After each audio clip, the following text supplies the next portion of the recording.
और कुलदीप सुनाओ, कैसे हो कुलदीप?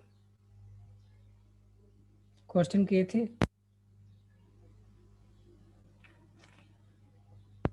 हेलो।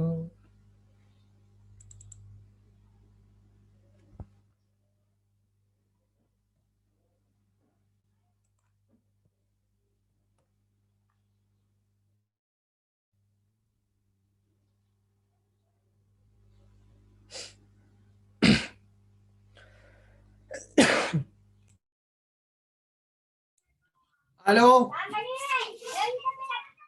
हाँ हेलो। कुलदीप, हाँ सुनाओ हाँ कुलदीप। बोलो। कैसे हो? बोलो। कैसे हो? बढ़िया है ठीक है। सब। हम्म। आरसीसी की क्लास लेते हो? क्या?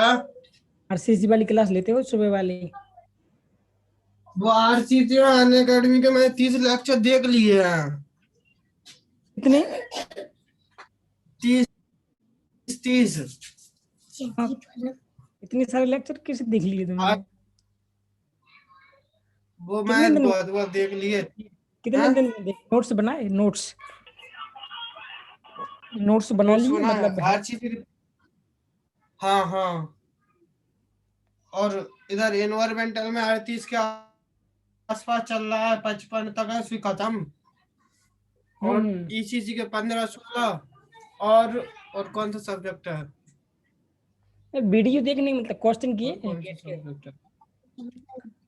कुछ ना, मतलब उस लेवल की नहीं किए, मतलब पहले क्या है, एक बार पढ़ लेते हैं फिर सब जगह से क्वेश्चन लगाएंगे। अभी तो जो सर ने क्लास में करवाया ना उतनी लगाया, क्योंकि अब आज अच्छा, सेमेस्टर एग्जाम हुआ तो कुछ नहीं हो पाएगा। सेमेस्टर एग्जाम नहीं होगा, क्या पता। नहीं हुआ तो बैच गेट कुछ के लिए तो अपन कर ही रहे हैं, क्या हफ्ता से पहले वो सब्जेक्ट कर लो ना जो सेमेस्टर में है। हाँ, ये हुई ना काम की बात। तो क्या किया तुमने? सब कर लिए पांचों सब्जेक्ट? नहीं, मतलब वो ऐप हम जीरो पर डला है बस, और हम्म। कुछ ना कुछ टच में है। अच्छा। हाँ।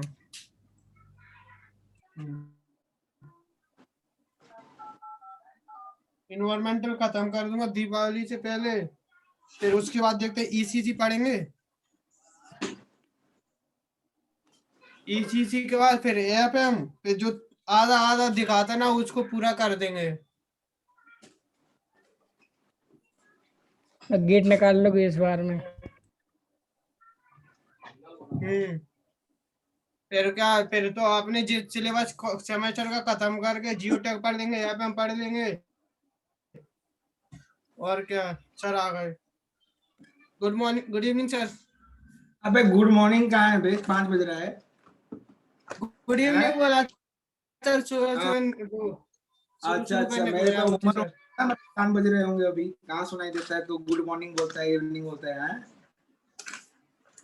शुरू करने के लिए सर, बाद में इवनिंग बोल दिया था। Good evening all.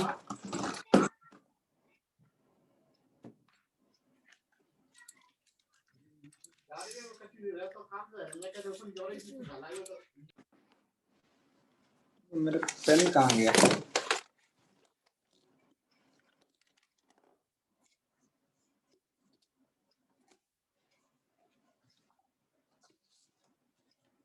कहाँ तक पढ़े थे भाई? नहीं sir.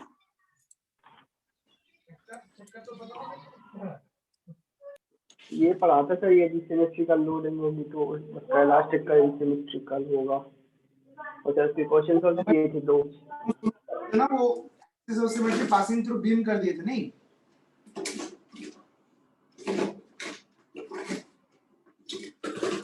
Sorry, axis of symmetry passing through support किए थे ना, एक बीम से पास किया था मैंने। यस सर, एक सर फ्रेम का भी किया था और एक बीम का भी किया। बीम का याद आएगा, मैं बता दे कॉलम का नेक्स्ट क्लास में करूंगा। एक सेकंड रुको बेटा, मुझे पेन नहीं मिल रहा है।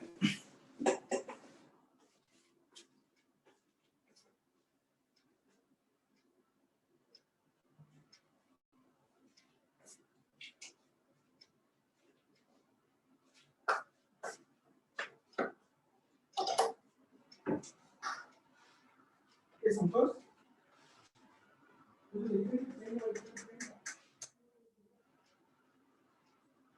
आइए।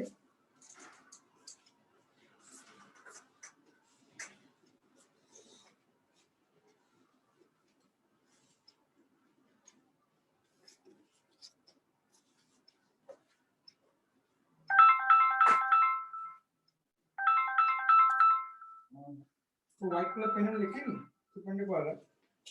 हेलो, हाँ सर, बस चल रहा है। हम्म हम्म। अच्छा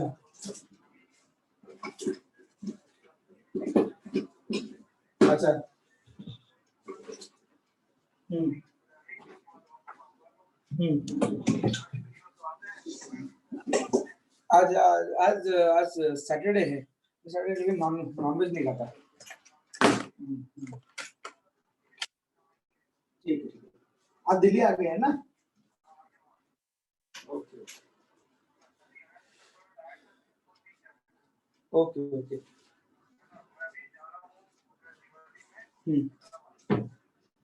मैं भी घर जा रहा हूँ दिवाली में, मंडे या ट्यूसडे में मैं भी घर।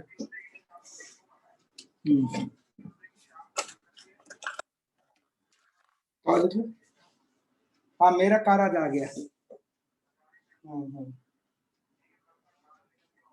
लेकिन मैंने अपना कार को गेस्ट हाउस में रख दिया, यहाँ पे रखने का दिक्कत था, गेस्ट हाउस में रख दिया। बाहर पार्किंग करने का क्या ऑब्जेक्ट है, तो मैंने गेस्ट हाउस में लेके रख दिया इसको।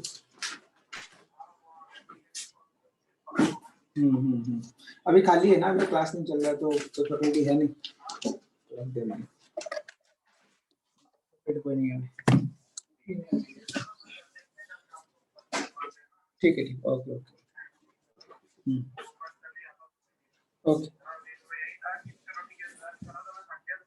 Okay okay. हाँ ठीक है ना। आपका क्या हुआ, दिल्ली वाला सीन, दिल्ली वाला फाइनल हुआ ना? ओके ओके ओके ओके, आप बताना मुझे, ठीक है? जी, ओके ओके।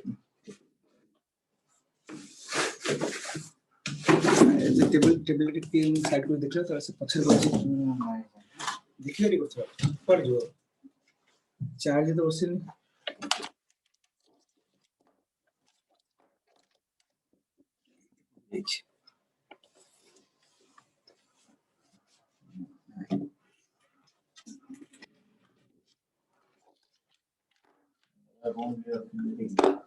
ना मुंह से पहले नहीं कोड जी लैपटॉप पे चलेगा, वो चलेगा नहीं।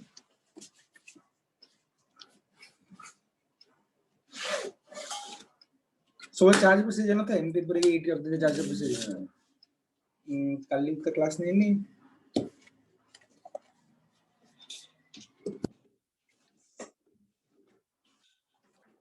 ये देख लो, एक तरह से मतलब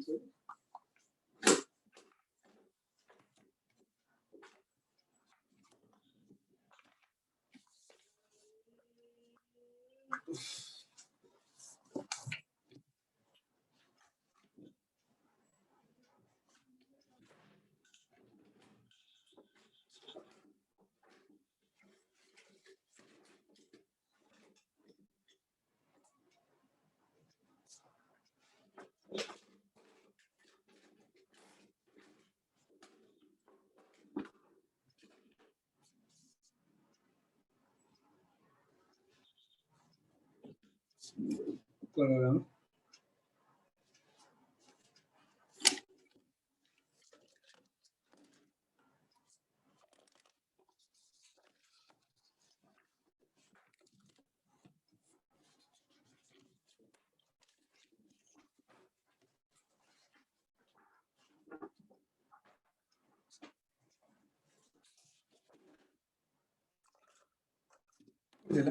वो तब तक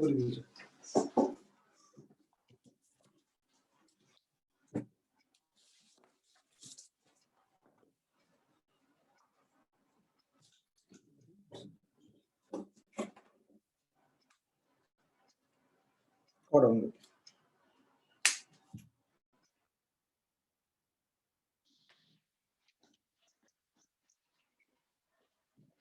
चलो रेडी?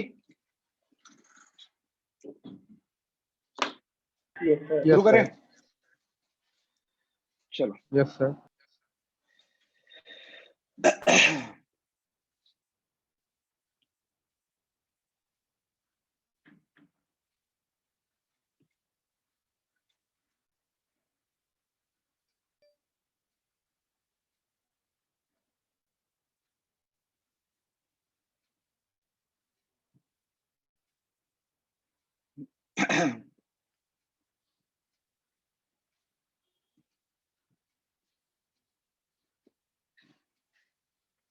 अच्छा, ये सबको क्लियर आया था कि कैसे axis of symmetry passing through a beam, जो दोनों क्वेश्चन आया था, calculation of moment, calculation of support reaction, दोनों को क्लियर है?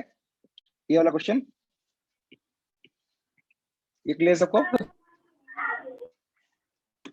सही है सिमेट्री वाला कॉन्सेप्ट तो अपन कहीं भी लगा सकते हैं ना। फिर से बोलो बेटा, प्लीज सुना नहीं दिया।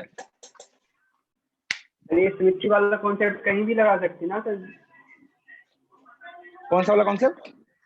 जैसे जो फिक्स आपने बीम वाला? हाँ सर।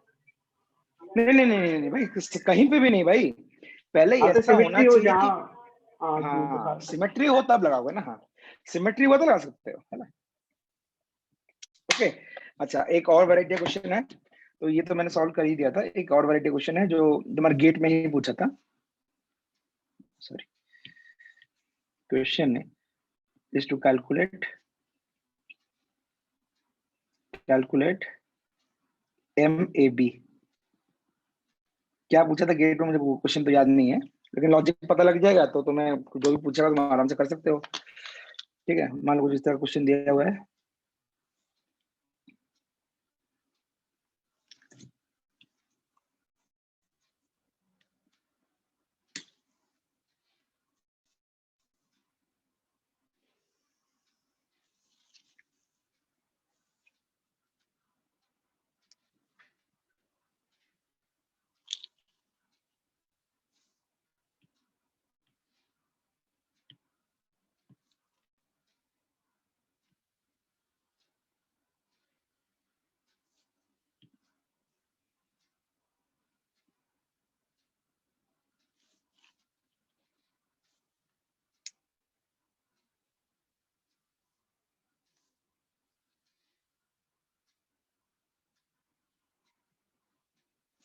ऐसा है और यहाँ पे कोई लोडिंग दिया हुआ है।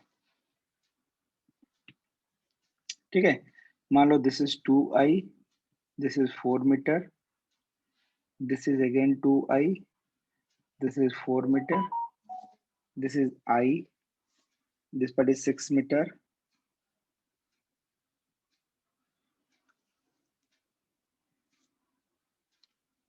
i 6 metre, i 6 metre.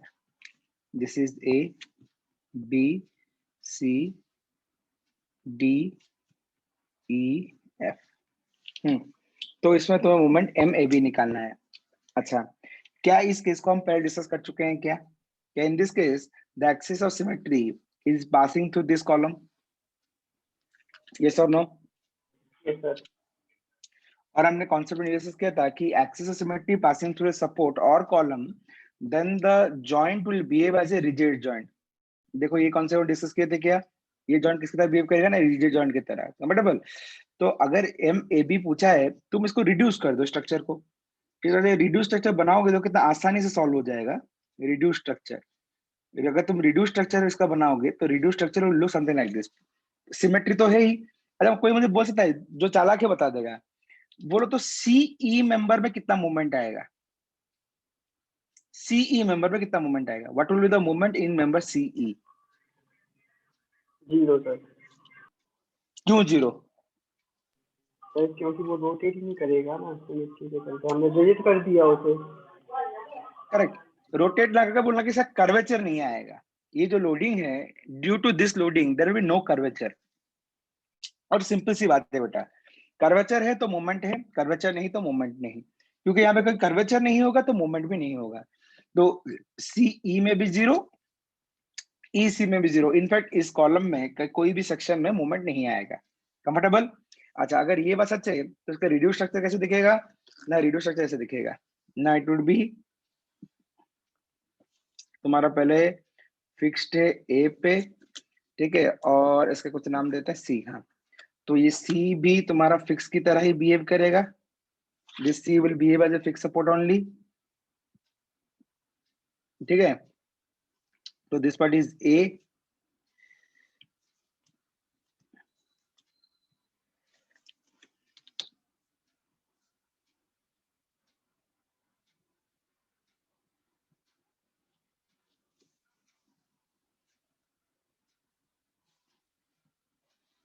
this part is A, this part is C, this part is B, there is a UDL। Intensity कितना ले लें UDL का? कुछ वैल्यू बोल दो, कितना ले लें? W। अबे कुछ W क्यों, नंबर ले लो ना। W में लेके ज्यादा कैलकुलेशन होता है, नंबर में जल्दी कैलकुलेशन होता है। कोई भी नंबर बता दो। 4 नहीं देगा, 12। चलो 12 किलोमीटर पर मीटर। और याद रखना 12, 16 ये 2 नंबर और दूसरा है 8, ये 3 नंबर। पॉइंट लोड के लिए 8, यूडीएल के लिए 12 और 16 ये ईएसी का फेवरेट नंबर है। ठीक है, ईएसी में जो कन्वेंशन हम बनाते थे हमारे टाइम में, तो हम यही सब नंबर लेकर प्रैक्टिस करते थे। तो हमने देखा था कि हमेशा ईएसी में क्वेश्चन यही 3-4 नंबर लेके पूछता रहता है। ठीक है, तो ऐसा कोई जरूरी गेट में तो they can ask you any value. EAC conventional थोड़ा सा इस तरह का वैल्यू ही लेते हैं। चलो, तो ये बात सही है, तो हम आगे बढ़ेंगे।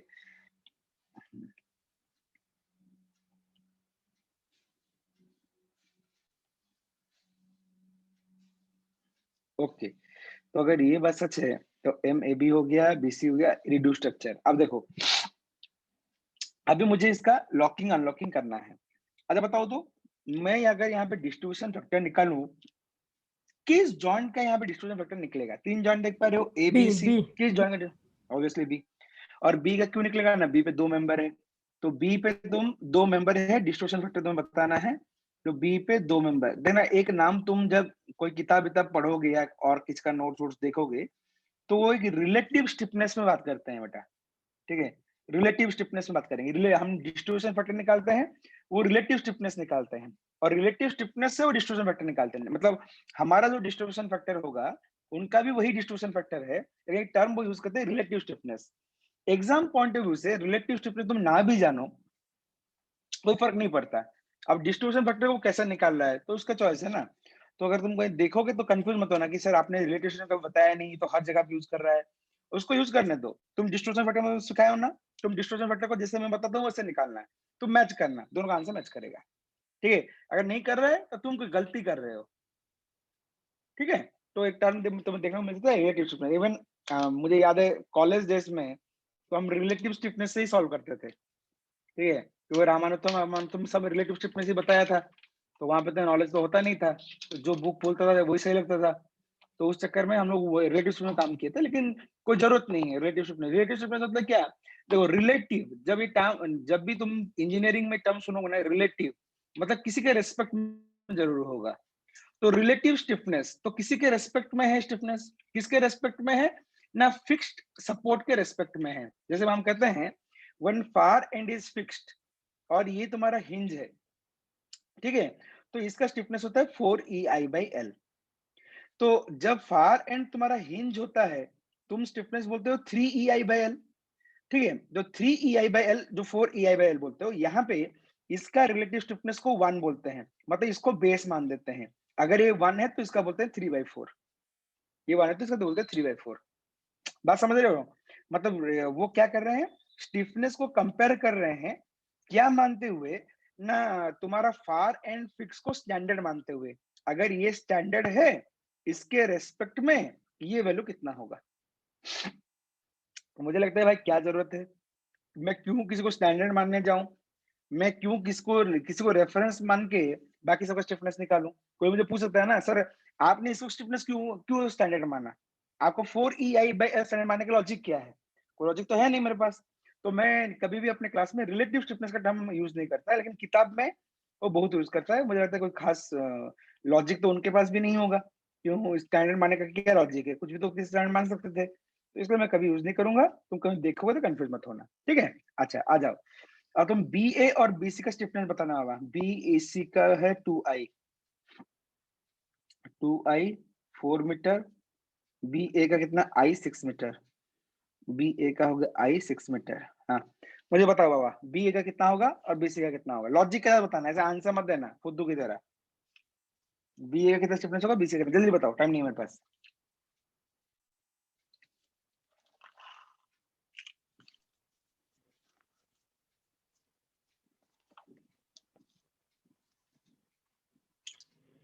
अबे तुम लोग हो ना?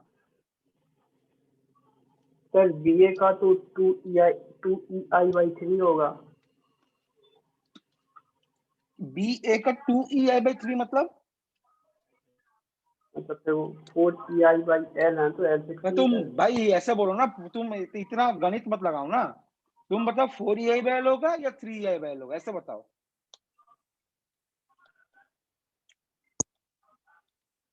और EI बाय याद L कर होता है सकते हो? सर, ये भी। हाँ, 4EI बाय एल होगा। BA का 4EI बाय एल क्यों होगा, क्यों होगा BA का 4EI बाय एल, ऐसे बता दो मुझे। सर जो बी है उसको हम हिंज मान सकते हैं। बस हिंज मान सकते हैं। मैं तो तुम्हें बताया था कभी हिंज मानने के लिए फर्जी लाइन बताते हो मेरे लिए। बी का जब अनलॉकिंग होगा, मैं क्या बोलता हूँ हमेशा, कभी सुने मेरे मुंह से हिंज मान सकते हैं, तो जब तुम बी का अनलॉकिंग करोगे उस टाइम ए क्या रहेगा, लॉक या अनलॉक? लॉक रहेगा। लॉक रहेगा, मतलब फॉरेन फिक्स की तरह बिहेव किया। अगर फॉरेन फिक्स की तरह बिहेव किए तो उसका स्टिफनेस होगा 4EI बाय एल।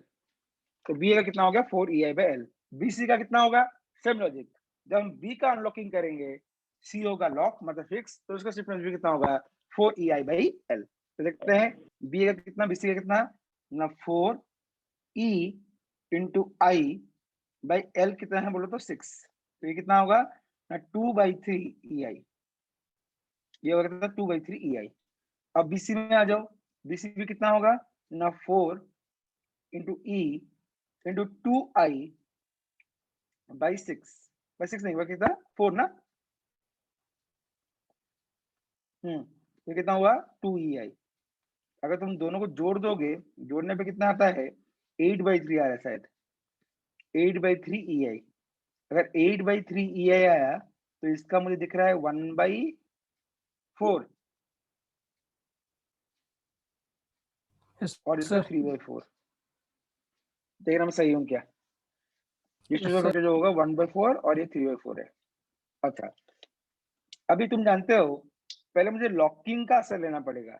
लॉकिंग मतलब इफेक्ट ऑफ लोडिंग।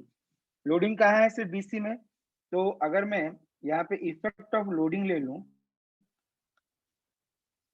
यहाँ पे मैं ले लूं इफेक्ट ऑफ लोडिंग, लोडिंग का असर, तो तुम क्या करो बी को लॉक मान लो, सी तो पहले से ही फिक्स्ड है मतलब मेरे लिए लॉक है, यहाँ पे यूडीएल है और इस यूडीएल का इंटेंसिटी कितना है रे बाबा 12, जिसका इंटेंसिटी है 12 किलो न्यूटन पर मीटर। तो इंटेंसिटी है 12 किलो न्यूटन पर मीटर।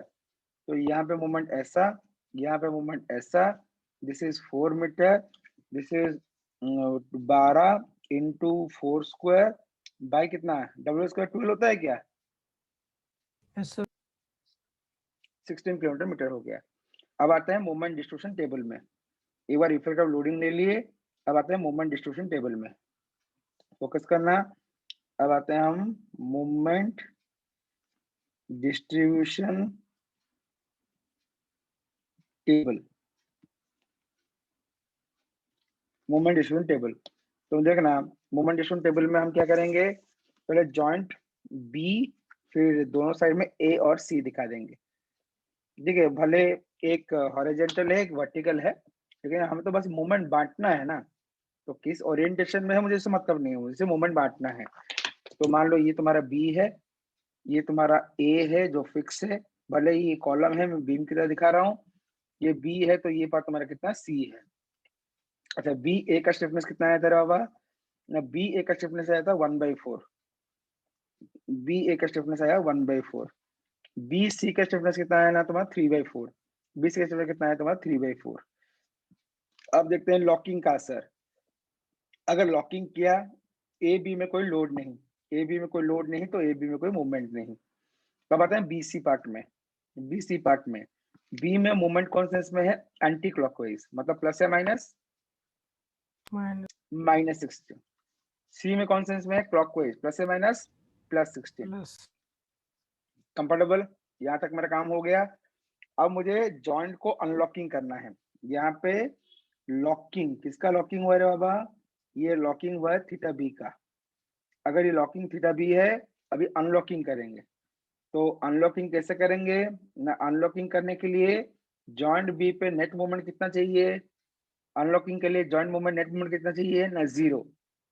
देखो अगर मैं यहाँ पे थोड़ा बगल में तुम्हें लिख दूं कि अनलॉकिंग थीटा बी कितना हो कैसे होता है ना, अनलॉकिंग थीटा बी के लिए तुम्हारा MBA plus MBC must be equal to 0।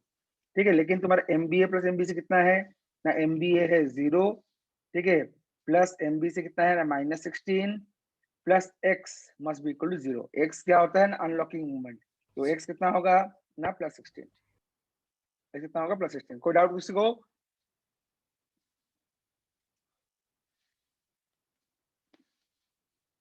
No sir. चलो, अगर 16 तुम मूवमेंट जॉइंट पे लगाओगे तो मेंबर में बटेगा, किस रेशियो में बटेगा ना डिस्ट्रीब्यूशन फैक्टर के रेशियो में घटेगा। तो 16 इंटू 3/4 ये ले जाएगा और 16 इंटू 1/4 ये ले लेगा। तो ये वैल्यू कितना हो गया, this value is +4, this value is +12, this value is +4, this is +12। Concept बता चुका हूं तुम्हें। Unlocking will be followed by carry over, unlocking will be followed by carry over. तो तुम्हें ये देखना पड़ेगा। हाँ, मैं डबल लाइन पहले से खींच देता हूँ। क्यों डबल लाइन खींच लिया, यहाँ पे तो कोई मॉडिफाइड का कोई स्कोप था ही नहीं, ठीक है, तो पहले से डबल लाइन ही खींच के रखा हूँ। तो अगर मॉडिफाइड होता है तो हम डबल लाइन खींचते हैं, या पहले से डबल लाइन ही खींच देते हैं, मॉडिफाइड लगा देते हैं, ठीक है। तो यहाँ पर तो कोई डबल लाइन इसलिए पूछ लिया क्योंकि मुझे मॉडिफाई करने का जरूरत ही नहीं पड़ा, और मॉडिफाई हो भी तभी हम स्टार्टिंग से डबल लाइन खींच सकते हैं क्योंकि हम फार एंड को पहले से अनलॉक कर देते हैं। मैं दोनों कॉन्सेप्ट बता चुका हूँ। तो अगर ये अनलॉकिंग है, unlocking will be followed by carry over. बताओ तो, जब तुम जॉइंट बी को लॉक किए थे, एक क्या था, जब जॉइंट बी को अनलॉक कर रहे थे, जब तुम जॉइंट बी को अनलॉक कर रहे थे तो ए क्या था, लॉक था। मतलब कैरी हो जाएगा, नहीं होगा, कैरी हो जाएगा कि नहीं जाएगा? नहीं आएगा। बक, क्या बोल रहे हो नहीं जाएगा? अगर तुम इसको अनलॉक कर रहे हो, देखना तुम क्या ज्ञान दे रहे हो भाई, तुम भूल जाते हो एक दिन में। अगर मान लो ये ऐसे अनलॉकिंग हुआ, कैरी ओवर नहीं जाएगा? बताओ तो, अगर ये मूवमेंट ऐसा है, तुमने यहाँ पे जॉइंट में कुछ मूवमेंट लगाया, मूवमेंट कितना लगाया ना +16 लगाया। जब तुमने +16 का मूवमेंट यहाँ लगाया तो +16 से ये लिया 12, देखना ये आया +12, ये आया +12 मतलब क्लॉकवाइज, ये आया +4, कैरी ओवर नहीं जाएगा? देख के बताओ तो, नहीं जाएगा कैरी ओवर? जाएगा जाएगा। तो जब तुम जॉइंट, इसलिए मैं बार-बार बोलता हूँ, जॉइंट बी जब तुम अनलॉक कर रहे हो, फार एंड में क्या है लॉक, तो लॉक है तो कर्वेचर इस तरह से बनेगा। अगर ये 4 है तो कैरी हो जाएगा, और कैरी हो कितना होगा, 4 का आधा, 4 का आधा मतलब कितना, यहाँ कैरी हो 2 हो जाएगा। सिमिलरली ये अगर 12 है तो कैरी हो जाएगा, 12 का आधा कितना होता है तुम्हारा, 6 हो जाएगा। वही चीज हम यहाँ टेबल में कर रहे हैं, 4 है कैरी हो जाएगा, हाँ सा जाएगा, कितना कैरी ओवर होगा, 4 का आधा मतलब कितना हो जाएगा कैरी ओवर यहाँ पे ना +2।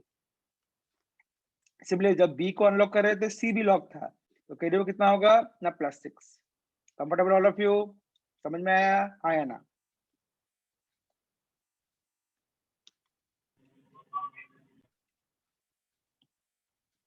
यस समझ में? अच्छा देखो, यहाँ से कोई कैरी ओवर आने वाला नहीं है, अभी तो यहाँ पे कोई कैरी ओवर नहीं आने वाला है, अगर नहीं आया तो यहाँ पे क्रॉस। सिमिलरली यहाँ से भी कोई कैरी ओवर आने के लिए स्कोप तो नहीं है, तो यहाँ पे क्रॉस। अगर कोई दोनों तरह से कैरी ओवर नहीं आया, इसका मतलब अनलॉकिंग क्या हो गया, कंप्लीट। ठीक है, अनलॉकिंग कंप्लीट हो गया, मैंने अनलॉकिंग कैरी ओवर दोनों कर दिया। अब मैं क्या करूंगा, दो डबल लाइन के बीच में जो मूवमेंट है मैं सब जोड़ दूंगा, दो डबल लाइन के बीच में जो मूवमेंट है मैं सब जोड़ दूंगा। तो यहाँ पे कितना आया, यहाँ पे सिर्फ आया +2, यहाँ कितना आया +2, यहाँ पे कितना आया ना +4, यहाँ पे कितना आया ना -4, यहाँ कितना आया ना +32। ठीक है, मुझे इन चार में से कौन सा पूछा था, मुझे सिर्फ पूछा था MAB कितना होगा। तुम आंसर नहीं बोल पाओगे MAB कितना है, क्या MAB क्लॉकवाइज है तो it is +2 kilometre metre, +2 kilometre metre. बोलो कोई डाउट या नो डाउट?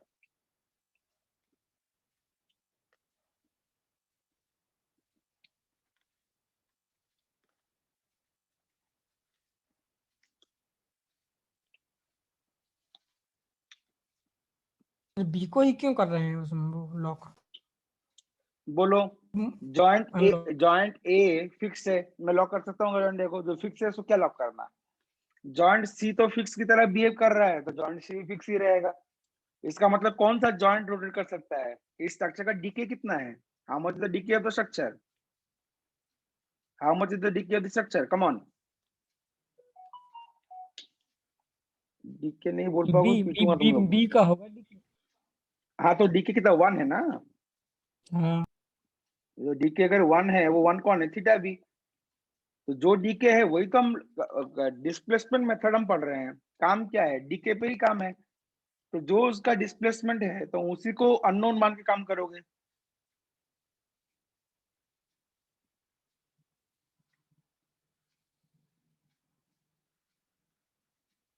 यस समझ में आया? लॉजिक तो वही है ना बेटा।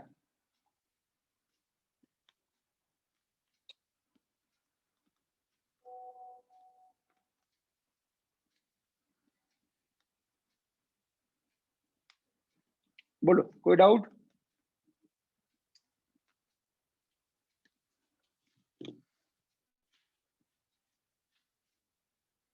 आगे बढ़ जाओ मैं, बोलो लास्ट कॉन्सेप्ट इसका। सर, इसको ऐसे नहीं 6.4 कर में बढ़ सकते जाओ। सर, उसी बोलो क्वेश्चन बोलो। में जाना दोबारा। हाँ हाँ हाँ, बोलो कैसे करेंगे बताओ। सर अपने डिस्ट्रीब्यूशन फैक्टर निकाल लिया था कि 1/4 जाएगा जो मूवमेंट पी पर होगा उसमें बीए में। हाँ हाँ, ठीक है, करेक्ट 1/4। करेक्ट। ठीक है, तो अपने पास से मूवमेंट पता चल गया था कि 16 किलो न्यूटन है मूवमेंट। ठीक है, तो 1/4 4 जाएगा बी में और उसका कैरी ओवर फैक्टर हो चला जाएगा सीधा। बड़ा देखो, जो चीज तुम मुंह में कर रहे हो वही चीज मैं टेबल में लिखा हूँ। जो चालाक है वो मुंह ही मुंह कर दिए, जो चालाक नहीं है वो टेबल यूज किए। तुमने कुछ नया क्या किया? मैंने जो किया तुम तो वही तो किए कि 16 का मूवमेंट था, तुमने बैलेंसिंग के लिए यहाँ पे बांध दिया 4, कैरी ओवर लिया 2। मैं वही तो किया हूँ। Okay okay. तुमने कोई अलग कर दिया क्या? बस ये है कि मैं टेबल वेबल बना के थोड़ा सा रंगीन बना दिया। तुमने बोला कि सर लॉलीपॉप है, मुंह ही मुंह बोल देता हूँ। सर तो 4 आया अपना, 4 आया था अभी 2 हाँ। कैरी ओवर फैक्टर को भी थोड़ा नेगलेक्ट करो। जैसे 4 आया था ऊपर जाना रिड्यूस में, सर 4 आ रहा था वो बीए में था है ना? बीए में था, हाँ करेक्ट। अपन को क्या चाहिए था? ए बी में पूछा था, देखो। अच्छा ठीक है। ठीक है, आगे बढ़ जाओ बाबा। सर व्हाट एग्जैक्टली हाँ सिमेट्री बोलो। है तो एफ और डी में भी यही होगा। करेक्ट, मैं आंसर लिख दूं क्या? बताओ, मैं लिख देता हूँ। देखना क्या है बेटा, यहाँ पे सर लेकिन है आई क्लॉक। पर डिपेंड करेगा, यदि 2 आई होता अच्छा सिमेट्री चली जाती। सिमेट्री चली गई थी ना, तो पूरा एनालिसिस करना पड़ता है उसको। कन्वेंशनल क्वेश्चन होता है, ऑब्जेक्टिव नहीं होता। लिख दूं वरना? देखो यस यहाँ पे आएगा 12। ठीक है, 12 और ये कितना है रे बाबा? ये टोटल कितना हुआ? 32। तो ये भी 32 क्लॉकवाइज, 32 क्लॉकवाइज। तो ये हो गया 32 क्लॉकवाइज। ठीक है, तो ये 12 और यहाँ पे कितना है रे बाबा? क्लॉकवाइज 4। यहाँ पे क्लॉकवाइज 4, क्लॉकवाइज 4 मतलब यहाँ पे कितना आया ना? क्लॉकवाइज 2।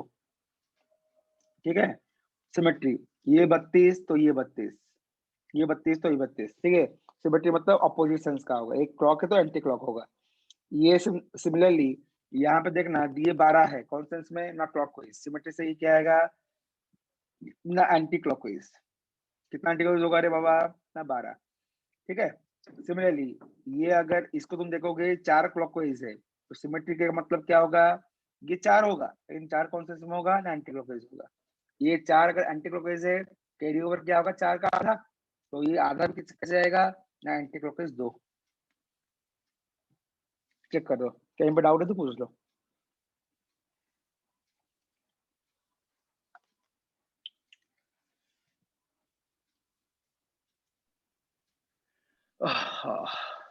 एक बार वो बता दीजिए सर, वो आपने बताया था ना, मैं कह रहा था कि डी पे हिंज मान ली थी सर, वो क्या लॉजिक बताया था आपने इसका? फिर से बताओ, फिर से बताओ। सर वो आपने पूछा था कि डी का वो 4EI/L कैसे आएगा, तो सर मैंने कहा था डी पे हिंज आएगा, आपने कहा था ऐसा कोई लॉजिक नहीं सर, हिंज नहीं क्या बाबा, बताया? हिंज हाँ नहीं। हाँ हिंज तो ना आएगा। हम कहेंगे हाँ। जब बी का अनलॉकिंग होगा। तुम्हारा मतलब सही है, तुम जो हिंज सोच रहे हो गलत नहीं है, लेकिन बोलने के टाइम कहेंगे जी जब बी का अनलॉकिंग हो रहा है। मूवमेंट जीरो करना ना, अपना मेन पॉइंट वही है ना। मूवमेंट जीरो हुआ क्या? हिंज करता है तो हो जाएगा ना। अरे समझ नहीं रहे हो। हिंज का मतलब तुम अभी तक नहीं समझे। हिंज का मतलब होता है लेफ्ट में भी जीरो, राइट में भी जीरो। तुम्हारा ऐसे जीरो हुआ, या ये +4 ये -4, टोटल कैसे तुम्हारा जीरो हुआ? हाँ, दोनों में फर्क है ना बेटा। इसलिए जब भी स्ट्रक्चर में बोलो ना, लॉजिकली हमेशा करेक्ट होना। हिंज में 0 + 0 मिलकर 0 है, यहाँ पे +4 -4 मिलकर 0 है। मैं ये नहीं कह रहा हूँ वो जो बोल रहा है गलत बोल रहा है, मैं उसका बोलने का सेंस भी समझ गया कि अगर ये 4EI/L है तो ये हिंज की तरह बिहेव कर रहा है। उसके कहने का मतलब है ये जॉइंट बी हिंज की तरह बिहेव कर रहा है, मैं उसका सेंस भी समझा, लेकिन मैं कहा कि ऐसे नहीं बोलना है। तुम कहो जॉइंट बी का जब मैं अनलॉकिंग कर रहा था तब ए लॉक था, क्योंकि ए लॉक था इसलिए स्टिफनेस होगा 4EI/L। मैं जॉइंट बी का जब अनलॉकिंग कर रहा हूँ सी लॉक है, और सी लॉक है उसका स्टिफनेस होगा कितना 4EI/L। सर मैंने तुम्हें ऐसे ही बताया था, देखो यहाँ पे कहाँ बताया था,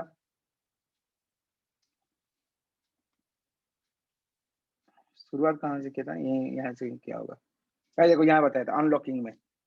बता रहे देखो जॉइंट बी का जब अनलॉकिंग कर रहे थे, देखो क्यों 4EI/L 3EI/L, देखो मैं बोला जॉइंट बी का जब तुम अनलॉकिंग कर रहे थे तब सी तुम्हारा अनलॉक था, पता है हिंज की तरह बिहेव किया, इसलिए इसका स्टिफनेस 3EI/L।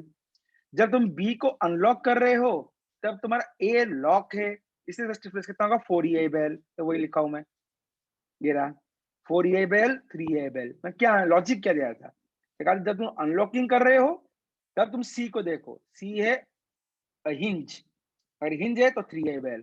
जब तुम बी को अनलॉकिंग कर रहे हो ए क्या है फिक्स, फिक्स है तो कितना 4EI/L। ये बोलने का तरीका सही करवाया तुम्हारा, बस और कुछ नहीं। बोलो और कोई डाउट, आगे बोलो। यदि सर हम बी पे हिंज मानेंगे तो सर उसका कैरी ओवर जाएगा सर, आपने एक क्वेश्चन में कैरी ओवर बढ़ाया नहीं सर। फिर से बताओ बेटा। हिंज से कैरी ओवर जाता नहीं है फिक्स में, तो सर मैंने भी बोल दिया कि नहीं जाएगा। हिंज में कैरी ओवर नहीं जाता, ठीक है में जाता है फिक्स में। हाँ तो मैं कहा मतलब सर हिंज में फिक्स कैरी से, ओवर दिया हूँ तो, मतलब सर फिक्स से हिंज में नहीं जाएगा ऐसा ना फिक्स दीवार में माथा पीटोगे दीवार घूमता है क्या, नो सर। बस खत्म है। बार बार क्यों सवाल को रिपीट कर रहे हो, मैं तो हाँ, 3-4 बार दीवार बता चुका हिलेगी हूँ। तो माथा थोड़ी फूटेगा, हाँ दीवार तुम उल्टा माथा पीट सोचोगे लोगे, तो लेकिन उल्टा उससे सोचोगे। कुछ को असर पड़ेगा क्या, जब कोई चीज घूमेगा तब जाके फोर्स बढ़ता है ना, जब तुम दीवार पे ही मूवमेंट लगा रहे हो दीवार घूम नहीं रहा है तो कैसे कैरी ओवर जाएगा इसको। मैं क्या बोला, कर्वेचर है तो कैरी ओवर है, कर्वेचर है तो मूवमेंट है। तुम अभी मूवमेंट कहाँ लगाए हो फिक्स्ड में, फिक्स तो दीवार है वो तो नहीं घूमेगा, तो किस चीज का कर्वेचर, किस चीज का मूवमेंट चलेगा। Yes sir. ठीक है, और कोई डाउट है तो बताओ और मैं आगे बढ़ जाऊंगा।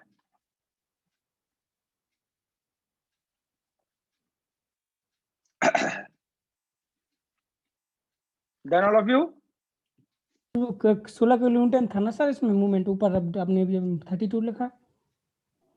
हाँ वो ये कितना है देखते थोड़ा सा, फिक्स था सर ऊपर, 12 अच्छा, का 6 जाएगा ना कैरी ओवर। 12 का 6 जाएगा। ओहो सब यार मेरा हालत पूरा खराब है, फुटबॉल खेल के मेरा कमर वमर सब दर्द कर रहा है आज पूरा। +6 +22 फक।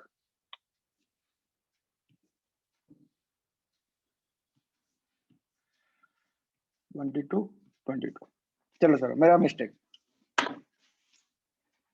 अब सही है बोलो।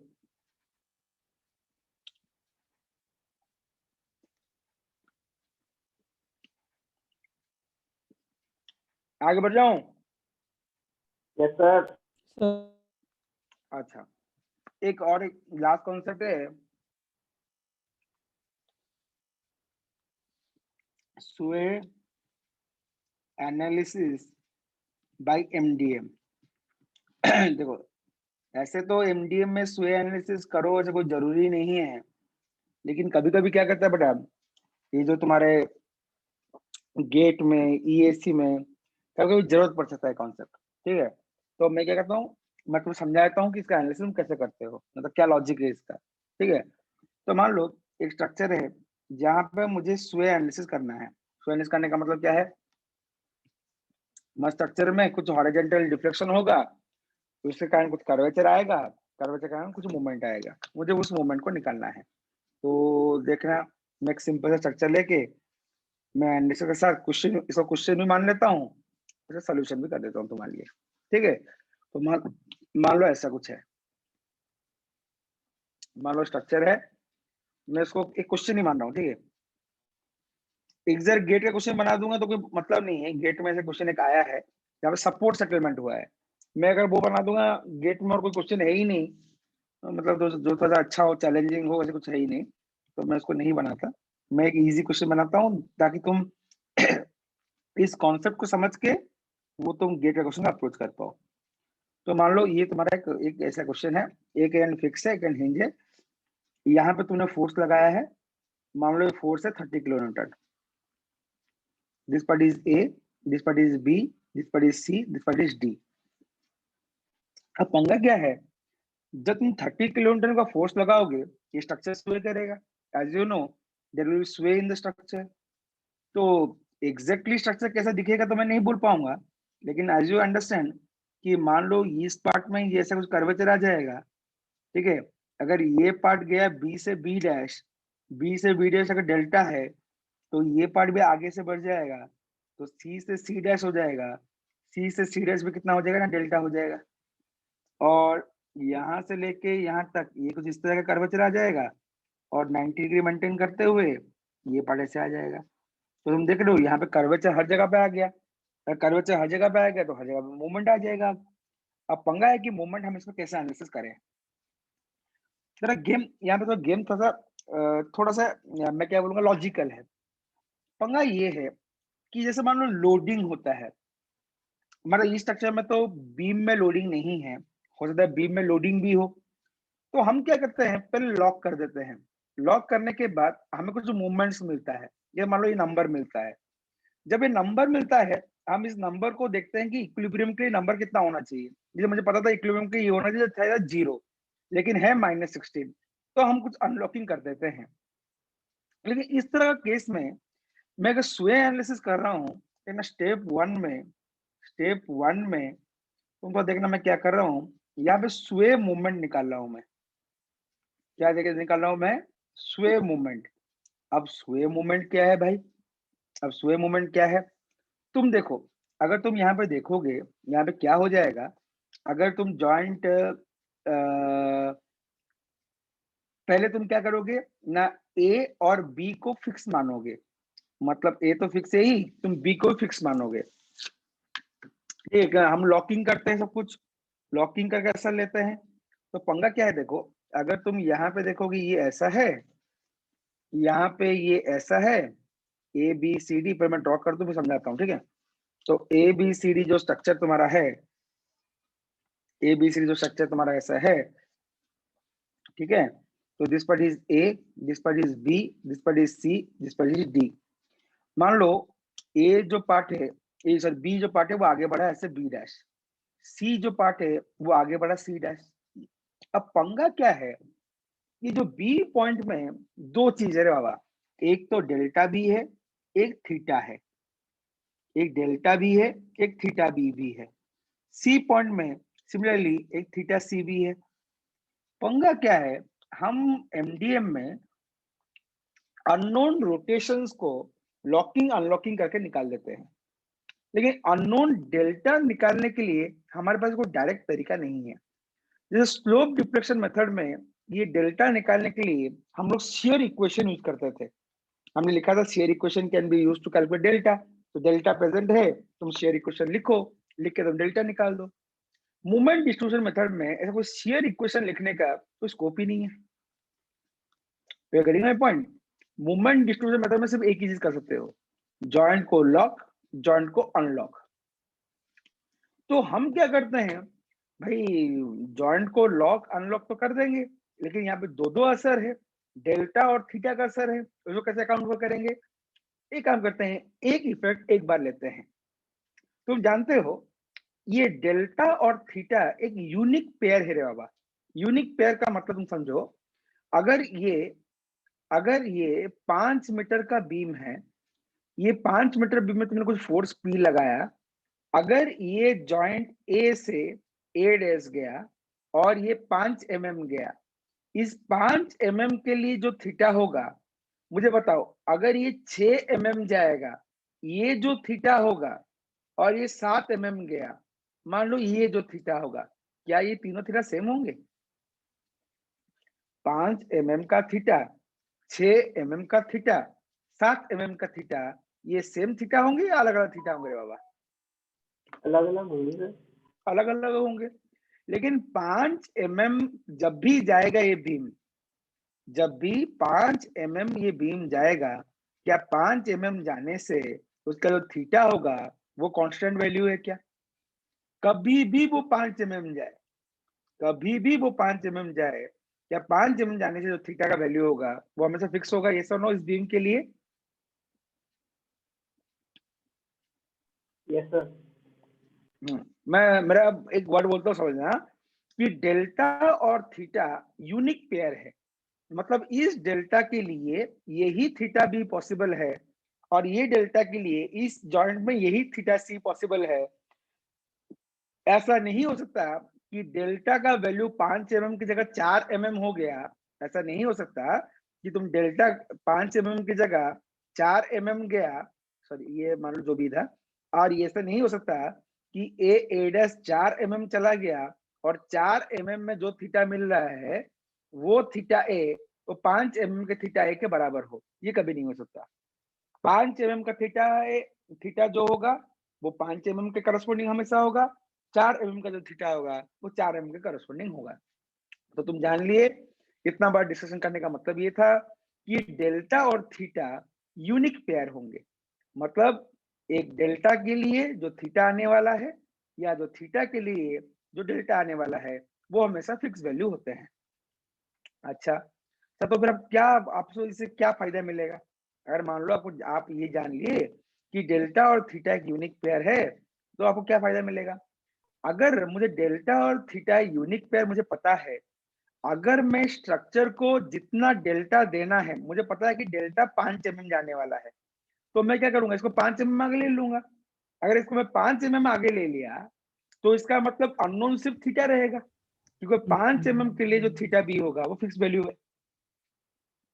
मेरे बात को समझ पाए कि नहीं समझ पाए? यस सर, समझ गए। समझ गए ना कि सर डेल्टा थीटा दोनों में से कोई एक पता लग गया, दूसरा तो उसी के डिपेंडेंट है। लेकिन पंगा इसमें क्या है, मैं निकलेगा। दोनों को नहीं जाने। हाँ वो तो अरे पहले कहानी बना तो दूं, फिर कैसे निकले बताऊंगा ना। तो तुम देख रहे हो कि सर देखिए, ये जो डेल्टा होगा, अगर ये डेल्टा आप जान लिए ना, अगर डेल्टा जान लिए तो थीटा निकल जाएगा। मैं कहूँगा हाँ अच्छी बात है, डेल्टा कैसे जानेंगे? तो एक काम करते हैं, पर थीटा को जीरो करते हैं। थीटा को जीरो करके फिर डेल्टा के ऊपर काम करते हैं। तो तुमने क्या किया ना, ए तो लॉक था ही, तूने बी को लॉक कर दिया। ए लॉक था, तूने बी को लॉक कर दिया, और बी सेटल करवा दिया कितना ना, डेल्टा। ठीक है, कुछ इस तरह स्ट्रक्चर बनेगा।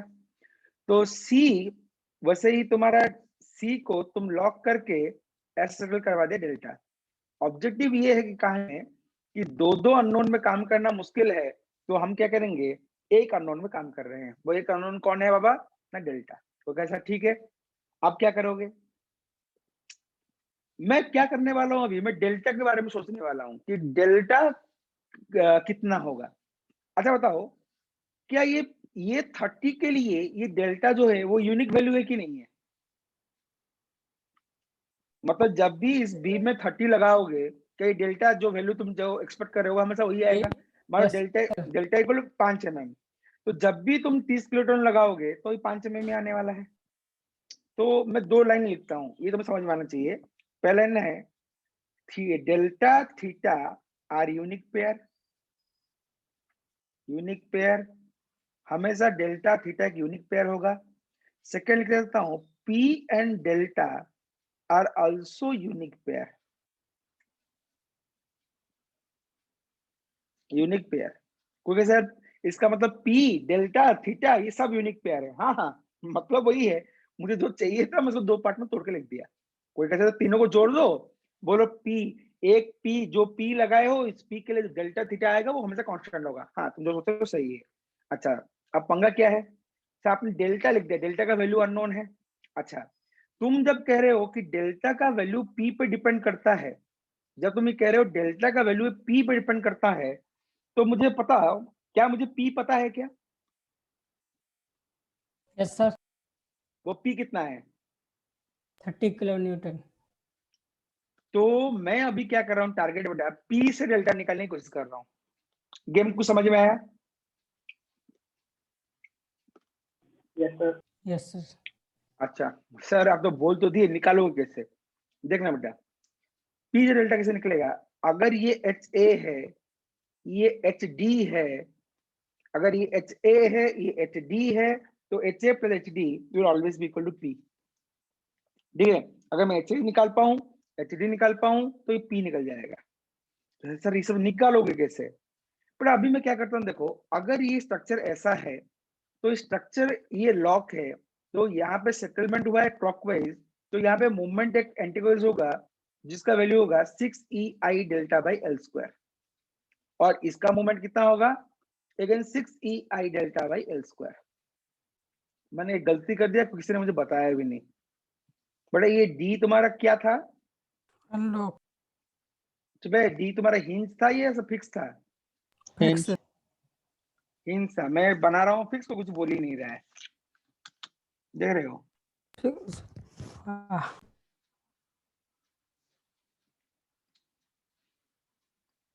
मैं सिर्फ डी को लॉक कर रहा हूँ, थीटा बी और थीटा सी को लॉक कर रहा हूँ। डी पॉइंट में तो मोमेंट जीरो है ना, मैं डी को क्यों लॉक करूँ? तो देखना, ये डेल्टा गया और ये रोटेशन आया ऐसे। वो फिक्स एंड मूवमेंट होता है ना 6EL by delta by L square.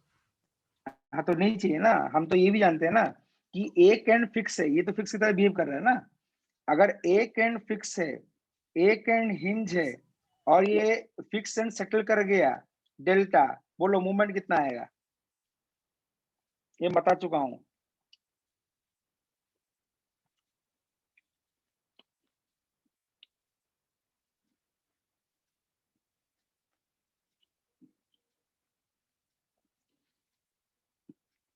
अबे याद 3EI डेल्टा बाय स्क्वायर, कुछ भी याद नहीं है। 3EI डेल्टा बाय स्क्वायर पे निकला नहीं भाई, लॉकिंग अनलॉक में नहीं बता था। अरे याद नहीं। सब मुझे पीछे जाके दिखाना पड़ेगा, तब ओ बोलोगे। ये क्या था, देखना थोड़ा सा, क्या था ये?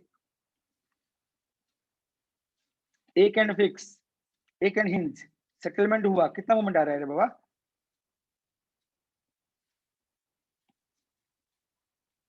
कुछ दिखा तुम लोग को?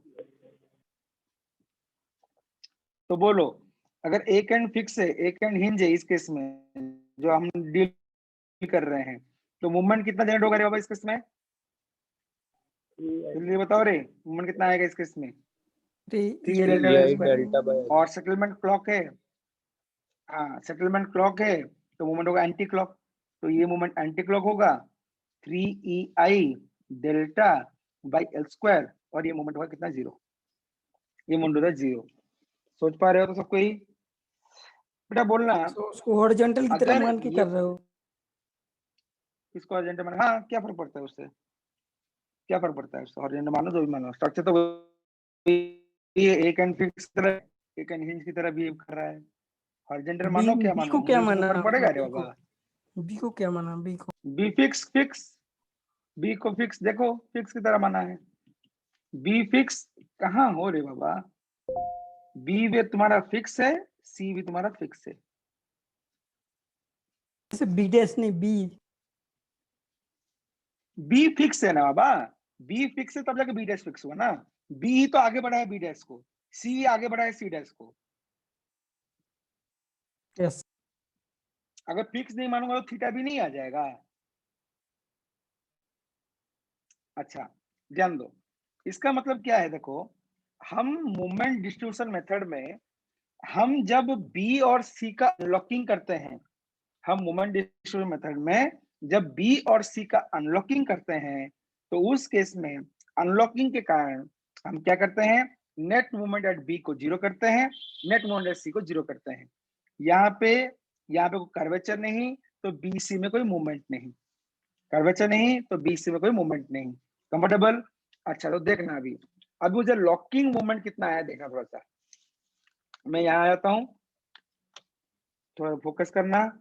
ये तुम्हारा बी है, ये तुम्हारा सी है,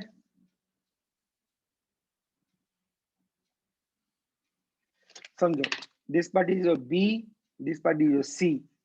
यहाँ पे बी पे 2 मेंबर है, कौन है? एक है बी ए, एक है बी सी। सी पे 2 मेंबर है, कौन है? C B C D, C B C D. D hinge की तरह बिहेव कर रहा है, ए फिक्स की तरह। अच्छा अब बताओ तो स्टिफनेस कितना होगा बी ए का? कुछ लेन दे दे, 4 मीटर 4 मीटर 4 मीटर। तो बी पे 2 मेंबर, कौन कौन?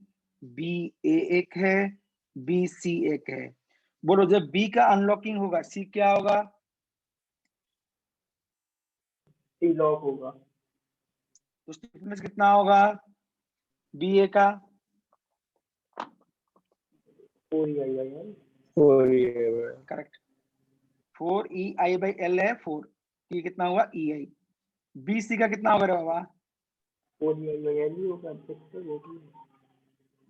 चलो 4 ई आई बाई एल मतलब ई आई, तो टोटल हो गया 2 ई आई, टोटल 2 ई आई हो गया, डिस्ट्रीब्यूशन बटा हाफ, कैरी हाफ ओवर निकल फैक्टर से गया। कुछ भी फर्क नहीं पड़ेगा। अब एक कैरी ओवर बटन से क्या पीटूंगा बे? जब तुम बी का अनलॉकिंग करोगे, कितनी बार इसको बताऊंगा रे बाबा, एक फिगर तो दिमाग में नहीं बिठा पाते तुम लोग। ये स्ट्रक्चर ऐसा है, ये ऐसा है, ये ऐसा है, ऐसा है। बी तुम्हारा ऐसा लॉक है, सी तुम्हारा लॉक है। बी का अनलॉकिंग करूंगा, बी का अनलॉकिंग मतलब इसको घुमाऊंगा थीटा बी। थीटा बी घुमाने का मतलब ये पार्ट आएगा ऐसे, ये पार्ट आएगा ऐसे। ये मैं 50 बार नहीं बोला हूँ रे, 50 बार नहीं बोला हूँ इस चीज को, कि जब तुम बी को खोल रहे हो ए लॉक है 4EI/L, जब बी को खोल रहे हो सी लॉक है, तो स्टिफनेस 4EI/L। बोलो स्टिफनेस में कैरी ओवर फैक्टर का असर होता है? ये कभी मैंने बताया था कैरी ओवर फैक्टर का असर स्टिफनेस में होता है कभी? और ठीक है चलो। सिमिलरली जब तुम सी को अनलॉक कर रहे हो, सी पे 2 मेंबर है, कौन कौन? एक है तुम्हारा सी बी, एक है सी डी। जब तुम सी को अनलॉकिंग कर रहे होगे, बी क्या होगा? फिक्स्ड। मतलब स्टिफनेस कितना 4EI/L या 3EI/L? पूरी वही है, पूरी वही 4EI। 4E/L इज 4, तो EI हो गया। जब गलती करेगा अभी सी डी में, बोलो डी पॉइंट में नेट मोमेंट कितना है? हिंज है, हिंज। जब तो डी पॉइंट में नेट मोमेंट 0 है, मतलब हिंज है। तो बताओ जब तुम सी को अनलॉक कर रहे होगे, डी पे तो नेट मोमेंट 0 है, 0 मतलब परमानेंटली अनलॉक्ड। ठीक है, तो बताओ अगर डी पे नेट मोमेंट 0 है, जब तुम सी को अनलॉक कर रहे हो, तो तुम्हारा सी डी का स्टिफनेस कितना होगा रे? 3E/L कितना होगा 3? EI/L। समझ में सबको हो गया? तुक्का मार रहे हो रे वाह। समझ आ गए, समझ। ठीक है, तो स्टिफनेस कितना होगा 3EI/L। 3EI/L है 4, तो ये कितना हुआ 3/4 EI। दोनों को जोड़ने से कितना होगा रे बेटा? 7/4 EI। तो इसका मतलब ये पार्ट हो गया 4/7, ये पार्ट हो गया 3/7। देखना सही हो गलत हो बताना। सही है, सही। ठीक है, तो मैं बी पॉइंट में 2 स्टिफनेस देख पा रहा हूँ, एक है हाफ, एक है हाफ।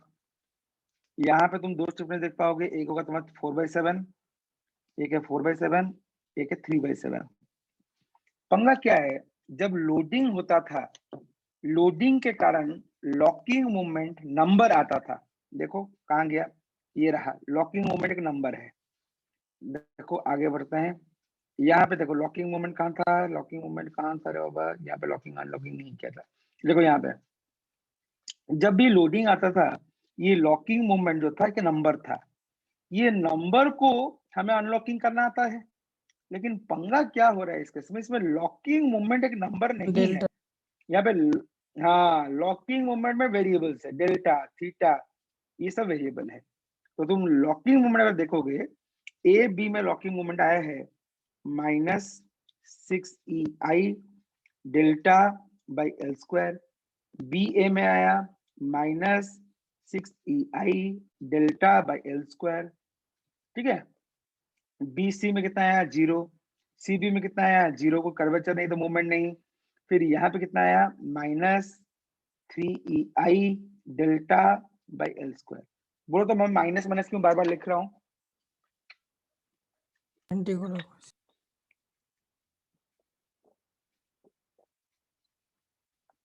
क्योंकि जो मूवमेंट है वो एंटी एंटी क्लॉकवाइज है। क्लॉकवाइज। बता सेटलमेंट क्लॉक होगा तो मूवमेंट एंटी क्लॉक होगा।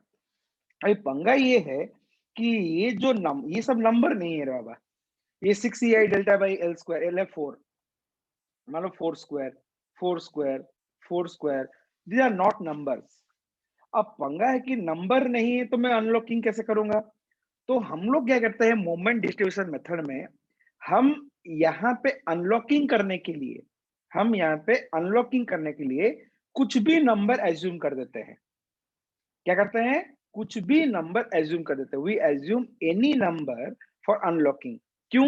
जब तुम स्वे एनालिसिस से कर रहे हो, तुम लॉक किए, कोई इफेक्ट ऑफ लोडिंग नहीं आया, ठीक है, तो उस केस में अनलॉकिंग करने के लिए हम कुछ भी नंबर एज्यूम करना पड़ेगा।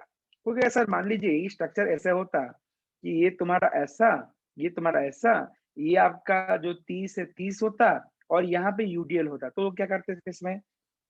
बट इस केस में हमें 2 एनालिसिस करना पड़ेगा। पहले करना पड़ेगा नॉन स्वे एनालिसिस। नॉन स्वे एनालिसिस में क्या करना पड़ेगा? ये मान लो दाहिने तरफ जाता है, इसको हम मानते कि स्वे नहीं करेगा, मतलब डेल्टा इज इक्वल टू 0 मान के इसका एनालिसिस करते हैं पहले। फिर उसके साथ हम एनालिसिस करते हैं स्वे एनालिसिस। नॉन स्वे एनालिसिस में क्या करेंगे ना, ये जो 30 किलोन्यूटन का लोड है इसको हटा देंगे, सिर्फ इस स्ट्रक्चर को लेकर एनालिसिस करेंगे। स्वे एनालिसिस में क्या करेंगे ना, ये स्ट्रक्चर को लेंगे ऐसे ऐसे और ये लोड को लेंगे। तो दिस इज नॉन स्वे प्लस स्वे एनालिसिस।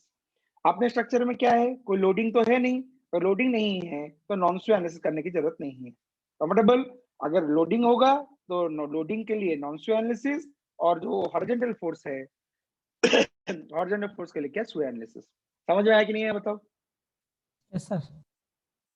अच्छा, तो मैं लिख दूं क्या इसको, थोड़ा अच्छे से लिख दूं क्या, थोड़ा सा नोट बना के, ताकि तुम्हें बाद में कोई कंफ्यूजन ना हो कि सर या बाकी सब केस में जैसे मान लो कहीं लोडिंग वोडिंग आ गया तो आप क्या करते हैं, ये कंफ्यूजन ना हो, तो मैं क्या करता हूँ एक ऐसे नोट में लिख देता हूँ कि कौन से केस में स्वे एनालिसिस होगा, कौन सा स्वे नॉन स्वे दोनों होगा। ठीक है, तो देखना, अगर ये तुम्हारा स्ट्रक्चर है ऐसा, ये स्ट्रक्चर है ऐसा, और इस स्ट्रक्चर में मान लो दोनों चीज मतलब क्या बताओ तो, एक है लोडिंग का भी असर है और एक तुम्हारा ऐसे स्वे फोर्स भी है।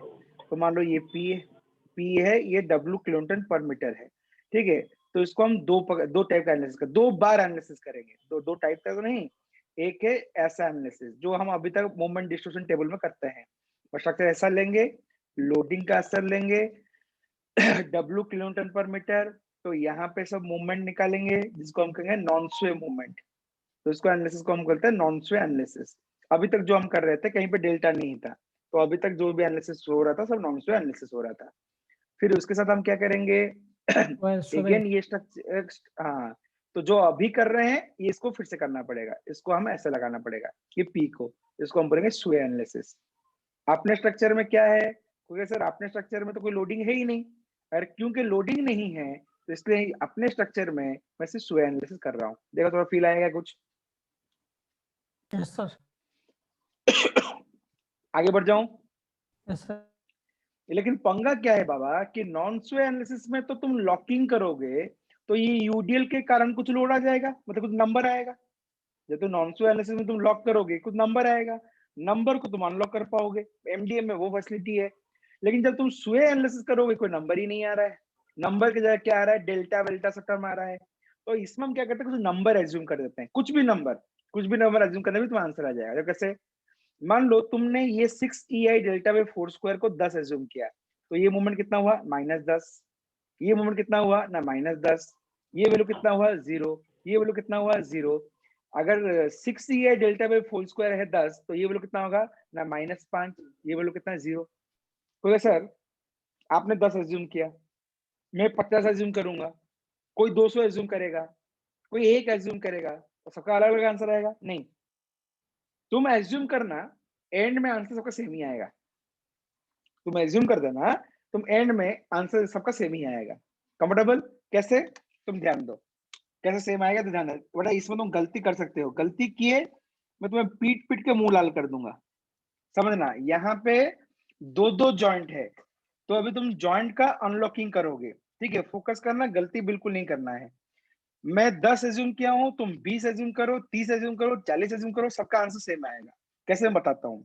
तुम जानते हो अनलॉकिंग करने के लिए मुझे कुछ एज्यूम करना था, नंबर होता है then we do the unlocking. यहाँ पे कोई नंबर नहीं था तो मैंने 10 एज्यूम कर दिया, लेकिन तब भी हम ये जान लेंगे हम सही है गलत है। कैसे? देखो, बोलो बी पॉइंट में नेट मूवमेंट कितना होना चाहिए?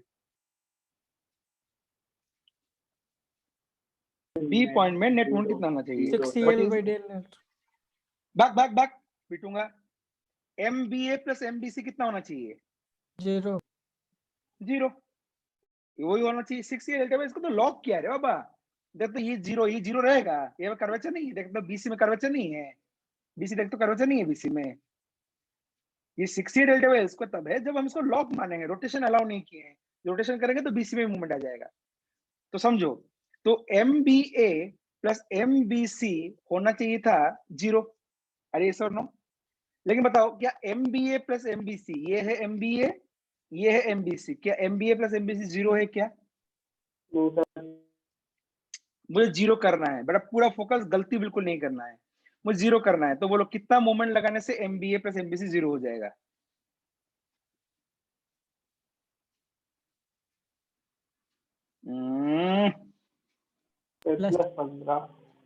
प्लस 15 कैसे रे बाबा?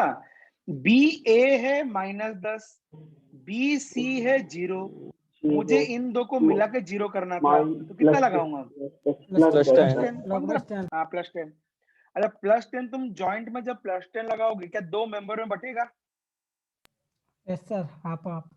कितना कितना? तो ये होगा +10 इंटू 1/2, यहाँ पे होगा +10 इंटू 1/2। +10 इंटू 1/2 मतलब ये वैल्यू हो गया 5, ये वैल्यू हो गया 5। अब unlocking is followed by carry over. बड़ा यहाँ पे ये बड़ा कॉम्प्लेक्स हो जाएगा, अगर थोड़ा सा लॉजिकली स्ट्रांग नहीं होगे तो ये क्वेश्चन गलत कर जाओगे। तो unlocking will be followed by what? Carry over. ठीक है, फोकस करके बोलना, मैं जो पूछता हूँ कैरी ओवर जाएगा कि नहीं जाएगा, आलतू फालतू आंसर नहीं, सोच समझ के आंसर बताओ। जब तुम जॉइंट बी का अनलॉक कर रहे होगे, ए क्या रहेगा? जब जॉइंट बी का अनलॉकिंग होगा ए क्या रहेगा? फिक्स्ड रहेगा। तो बताओ अगर यहाँ पे 5 का मूवमेंट आया है, कैरी ओवर जाएगा कि नहीं जाएगा? जाएगा। जाएगा। हाफ तो फिक्स रहेगा तो कैरी हो जाता है, हाफ कैरी हो जाता है। तो यहाँ पे तुम हाफ कैरी ओवर दे दो। ये कैरी ओवर कितना हुआ? यहाँ +2.5। अगेन अभी तुम फोकस करना वरना गलती कर दोगे। अभी बोलो जब तुम जॉइंट बी का अनलॉक कर रहे थे, सी क्या था? हिंज। Lock fix. हाँ, फिगर बनाया था ना, जब बी का अनलॉकिंग हो रहा होगा सी लॉक रहेगा। तो बोलो अगर इस मेंबर में मूवमेंट आया 5, कैरी ओवर जाएगा कि नहीं जाएगा? जाएगा। जाएगा, क्योंकि सी तो उसमें लॉक होगा ना। इससे तो हम पहले से कॉन्सेप्ट को ध्यान से पढ़ रहे थे। तो यहाँ पे भी होगा 2.5। तो तुमने जॉइंट बी का अनलॉकिंग कर दिया। कंफर्टेबल? समझ में सबको? हाँ या ना? Yes sir. अब जॉइंट सी का पहले हम लोग अभी तक जो क्वेश्चन कर रहे थे उसमें एक ही थीटा हो रहा था, तो एक बार में अनलॉकिंग हो रहा था। देखो अभी दो थीटा आ गया, अभी सेकंड थीटा का अनलॉकिंग करना पड़ेगा। बोलो जॉइंट सी का भी अनलॉकिंग करना है रे बाबा। जॉइंट सी पे नेट मूवमेंट कितना होना चाहिए? मतलब CB प्लस CD कितना होना चाहिए? यहाँ पे देख, होना कितना चाहिए? MCB प्लस MCD होना कितना चाहिए? 0। 0।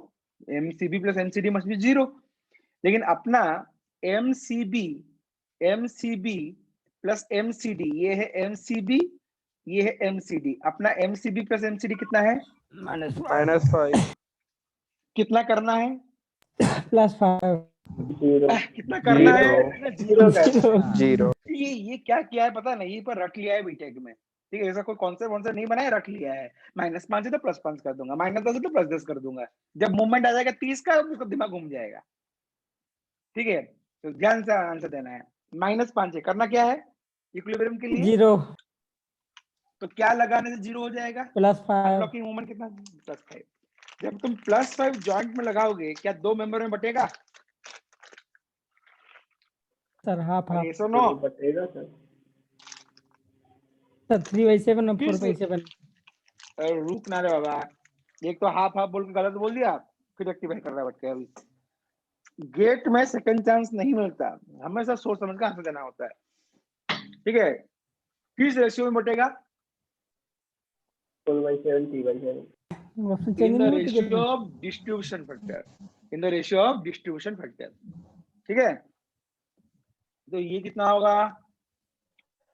+5 इंटू 4/7 +5 इंटू 3/7, बोलना होगा कितना वैल्यू आता है?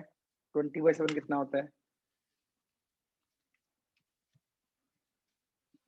2.856 8.7 करता हूँ या ऐसा कर दूं +2.86 +2.86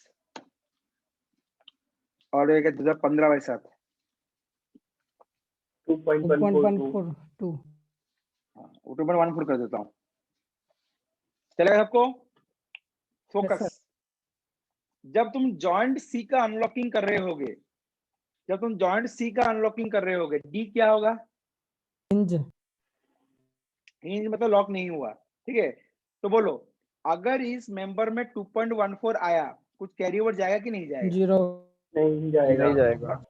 नो कैरी ओवर, तो यहाँ पे कैरी ओवर जो होगा 0 होगा, नो कैरी ओवर। चाहो तो कैरी ओवर ना दिखाओ या 0 दिखाओ, चलता है। अच्छा देखो, जब तुम जॉइंट सी का अनलॉकिंग कर रहे थे, जब तुम जॉइंट सी का अनलॉकिंग कर रहे थे, तब बी क्या था? फिक्स फिक्स, मतलब कैरी ओवर जाएगा इसमें? ऐसे 1.43 कितना कैरी ओवर जाएगा? क्या ये जो मोमेंट है, हाँ 2.86 मोमेंट का हाथ चला जाएगा क्या? बोलो कितना आया? 1.43। अच्छा बोलो, यहाँ से कोई मोमेंट आता है? यहाँ से ऐसे कुछ ट्रांसफर होता है मोमेंट यहाँ पे कभी? नो नहीं, तो यहाँ पे कोई मोमेंट नहीं आया, मतलब ये वैल्यू हुआ 0, तो यहाँ से कोई तो मोमेंट आता ही नहीं है। सिमिलर देखना, क्या इस मोमेंट यहाँ से कोई मोमेंट आता है ऐसे कुछ? नो नहीं, कहाँ से कोई कुछ हुआ ही नहीं, लॉकिंग अनलॉकिंग तो 0 है। देखना पिछले केस में यहाँ पे कोई मूवमेंट आता ही नहीं था दोनों साइड में, तो दोनों साइड में क्रॉस क्रॉस पड़ रहे थे। यहाँ पे भी दोनों साइड में कोई मूवमेंट नहीं आया था, क्रॉस क्रॉस पड़ रहे थे। तो देखो मैं अनलॉकिंग बहुत बार किया हूँ, देख रहे हो? अनलॉकिंग में ना लेफ्ट से कुछ आया ना राइट से कुछ आया। फिर ऊपर देखो कहाँ गया, और एक अनलॉकिंग नहीं किया हूँ, टेबल देखो, ना लेफ्ट से कोई मूवमेंट आया ना राइट से कोई मूवमेंट आया। और भी कहीं पे अनलॉकिंग किया हूँ, ना लेफ्ट से कोई मूवमेंट आया ना राइट से कोई मूवमेंट आया, ठीक है? तो हर केस में देखना लेफ्ट राइट कहीं से कुछ मूवमेंट ही नहीं आ रहे थे। देखो ये रहा क्रॉस क्रॉस, तो क्या हुआ, हम लोग एक स्टेप में खत्म कर रहे थे। लेकिन अभी क्या हो गया कि लेफ्ट से तो कोई मूवमेंट नहीं आया, लेफ्ट का मूवमेंट तो अभी भी 0 है, लेकिन पंगा ये हुआ कि राइट से एक मूवमेंट आ गया। Comfortable all of you? Right से कितना मूवमेंट आ गया ना? 1 कितना 43। अभी क्या हुआ, जॉइंट बी पे अभी इक्विलिब्रियम फिर से डिस्टर्ब हो गया। जॉइंट बी में इक्विलिब्रियम डिस्टर्ब हुआ, ऐसा कैसे डिस्टर्ब हुआ बताओ? देखो तुम्हारा नेट मूवमेंट था -10, रुक जाओ मैं बोलने दूं। तो तुमने नेट मूवमेंट था -10, -10 के लिए तुमने यहाँ पे 5 लगाया, यहाँ पे 5, यहाँ पे 5, तो नेट कितना हो गया 0। लेकिन अभी क्या हुआ, 0 हुआ था, यहाँ पे 1.43 और आ गया। सिमिलर देखो यहाँ पे तुम्हारा था नेट था 5, तुमने यहाँ पे लगाया +2.86, यहाँ पे लगाया +2.14, अगेन नेट 0 हो गया था, लेकिन अब कितना आ गया 2.5। तो इसमें क्या करना पड़ता है, जैसे जैसे ऐसे ऐसे क्वेश्चन होगा, इसमें 2 बार तुम अनलॉकिंग करना। ये जो स्टेप जो है अभी जो स्टेप है, इस स्टेप को तुम 2 बार करना, 2 बार करके छोड़ देना। ठीक है, क्या करना है 2 बार अनलॉकिंग करके छोड़ देना। एक बार तुम कर चुके हो बी का, ठीक है, एक बार तुम और कर देना छोड़ा, वरना ये स्टेप जो है इनफिनाइट टाइम तक जाता रहेगा, कभी खत्म ही नहीं होता है। तो ऑब्जेक्टिव क्वेश्चन हो या कन्वेंशनल क्वेश्चन, कन्वेंशनल क्वेश्चन में 5-6 बार करते हैं, लेकिन ऑब्जेक्टिव क्वेश्चन में कभी ऐसा क्वेश्चन नहीं आता, लेकिन करना है तो 2 ही बार अनलॉकिंग और करोगे। अच्छा मैं तो 0 कर दिया था बी पे, समझ पाए? तो बी पे भी 0 नहीं हो रहा है, बी पे एक एडिशनल मूवमेंट आ चुका है, कितने का एडिशनल मोमेंट है? वो सर एडिशनल मोमेंट है 1.43 का। अच्छा मुझे कितना मोमेंट चाहिए ना, मुझे नेट तो जीरो चाहिए सर, है 1.43, तो मैं क्या करूंगा, जीरो करने के लिए क्या करूंगा ना, -1.43 लगाऊंगा। जब मैं -1.43 यहाँ लगाऊंगा तो यहाँ पे 1.43 का हाफ, यहाँ पे 1.43 का हाफ यहाँ चला जाएगा। समझ में आया कि नहीं आया? Yes sir. अच्छा तो बोलो व्हाट इज 1.43/2 कितना होता है बोलो तो? 1.43 divided by 2 how much is this value? 0.71, ये 72 कर दूं? Yes sir. तो ये -0.72, ये -0.72, बोलो तो अभी नेट मोमेंट जीरो हो गया क्या? देखो नेट मोमेंट जीरो कैसे हुआ, तुम देख रहे थे तो देख लो एक बार। एक है हो गया। -10, हाँ हो गया ना, -10 +5 +5 जीरो था, 1.43 आया था, मैं -0.72 लगा दिया तो फिर से जीरो हो गया। क्लियर बच्चा लोग? ये सर नो? उधर नहीं गया फिर? कहाँ धर गया बेटा, तुम जोड़ तो दो। मैं जो मूवमेंट को हायर कर रहा हूँ तुम जोड़ते जाओ, नेट मोमेंट जीरो हुआ कि नहीं मुझे बताना।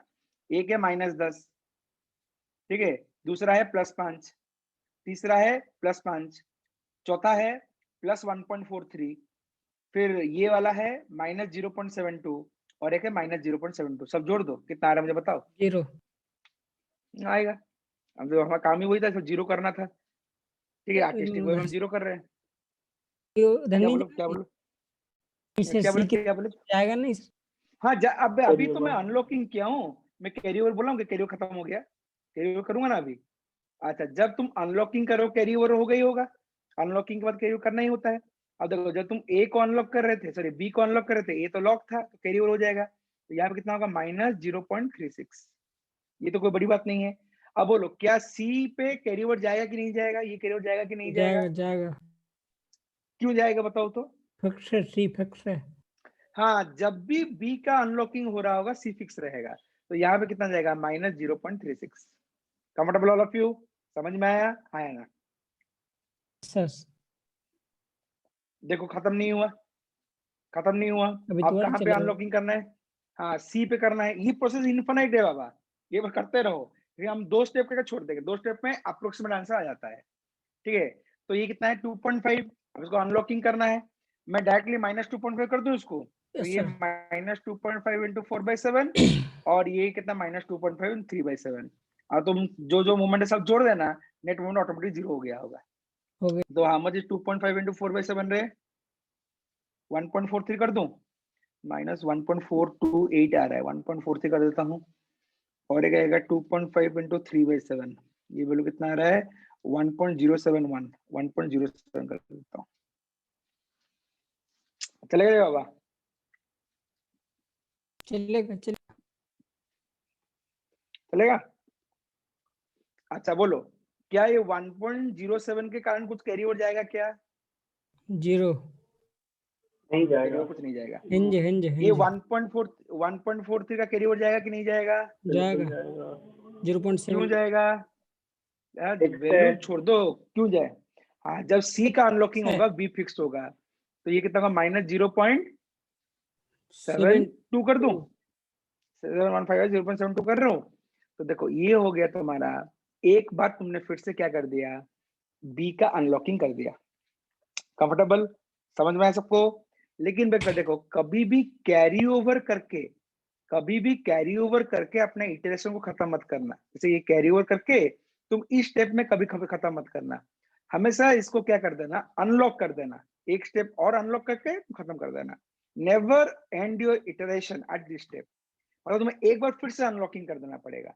अगर मैं यहाँ पे खत्म कर देता चल जाता, मैं कैरी ओवर कर दिया तो मैं एंड नहीं कर सकता, मुझे एक बार फिर से इसको बैलेंसिंग करना पड़ेगा। बैलेंसिंग मतलब क्या है, नेट है -0.72, जीरो करना है तो लगा दूंगा कितना, +0.72 इंटू 1/2 +0.72 इंटू 1/2, तो ये वैल्यू कितना हुआ +0.36, ये वैल्यू हो गया +0.36। चलेगा? कैरी ओवर दूं कि ना दूं बताओ? रहने दो सर। अब हमको कैसे हाँ करना सर, पड़ेगा? हाँ कैरी ओवर देने से कोई दिक्कत नहीं है सर, ये प्रोसेस एवरग्रीन है, हमें 0 कंटिन्यूइंग है। याद है, 0। हाँ बस यहीं पे आप डबल लाइन खींच दो, इससे आगे मत बोलो। ठीक है, अगर आप कैरी ओवर दे दिए मतलब यहाँ पे अनबैलेंस मोमेंट आ गया, यहाँ पे अनबैलेंस मोमेंट आ गया, तो आपका प्रोसेस कंप्लीट नहीं होगा, फिर से इसको बैलेंसिंग करना पड़ेगा। ठीक है, तो तुम क्या करो, और कुछ कैरी ओवर मत दो, यहीं पे छोड़ दो। सिमिलरली ये -0.36 है, तो ये कितना होगा ना, +0.36 इंटू 4/7, ये होगा +0.36 इंटू 3/7। तो ये वैल्यू कितना आता है, 0.36 इंटू 4/7, ये वैल्यू आता है 0.205, 0.21 कर देता हूँ, 0.21, ये 0.36 इंटू 3/7, ये वैल्यू आता है 0.145, 154 सॉरी, तो 0.15 कर देता हूँ। चलेगा सबको, हाँ या ना?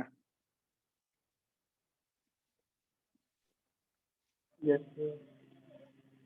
अच्छा, यहां से हम क्या करेंगे, अब जितना मूवमेंट इसके ऊपर है सब मूवमेंट जोड़ देंगे। ठीक है, सब मूवमेंट जोड़ेंगे। देखो कैसे, यहाँ पे तुम जोड़ोगे 10, 2.5 और 0.36, तीनों को जोड़ दो तो कितना आएगा, एक है -10, एक है 2.5, एक है -0.36।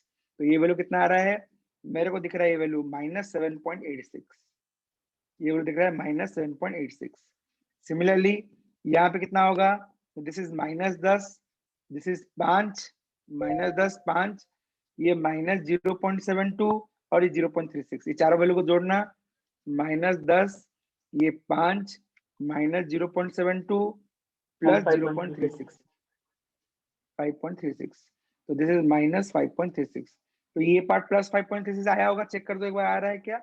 5 एक होगा कौन सा 5, 1.43 -0.72, ठीक है, फिर एक बार फिर से -0.72, एक बार 0.36, ये वैल्यू से जोड़ना, या +5.36 आ रहा है क्या,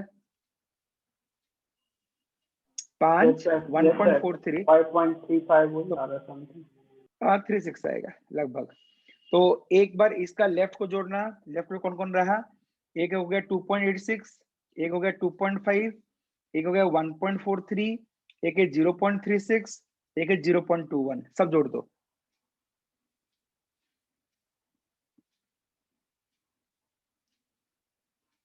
+7.36, कितना बोलो, 7.36 माइनस या प्लस, प्लस प्लस या प्लस 7.36, और ये वैल्यू कितना -7.36 आएगा, और क्या अरे 5.36 नहीं आ, कितना आ रहा है, 5 कितना बताओ, 6.06 आ रहा सर मेरा। 5.35 आ रहा सर वो। 6.06 3536, 6.06 नहीं, तुम 0.72 को 2 बार जोड़े हो, एक बार 0.7, एक तो तुम पापी हो, 0.72 दो बार आया है, एक तो जो जॉइंट में बांटे हो, जॉइंट में बांटने के कारण एक बार 0.72 आया है, और जो कैरी ओवर आया है उसका 0.72 दो बार आया है, तो 2 बार जोड़ लोगे। मैं कलर कर दिया हूँ, किसी को लेना है तो 5.35 आ गया। हाँ, मुझे पता था तुम पापी हो।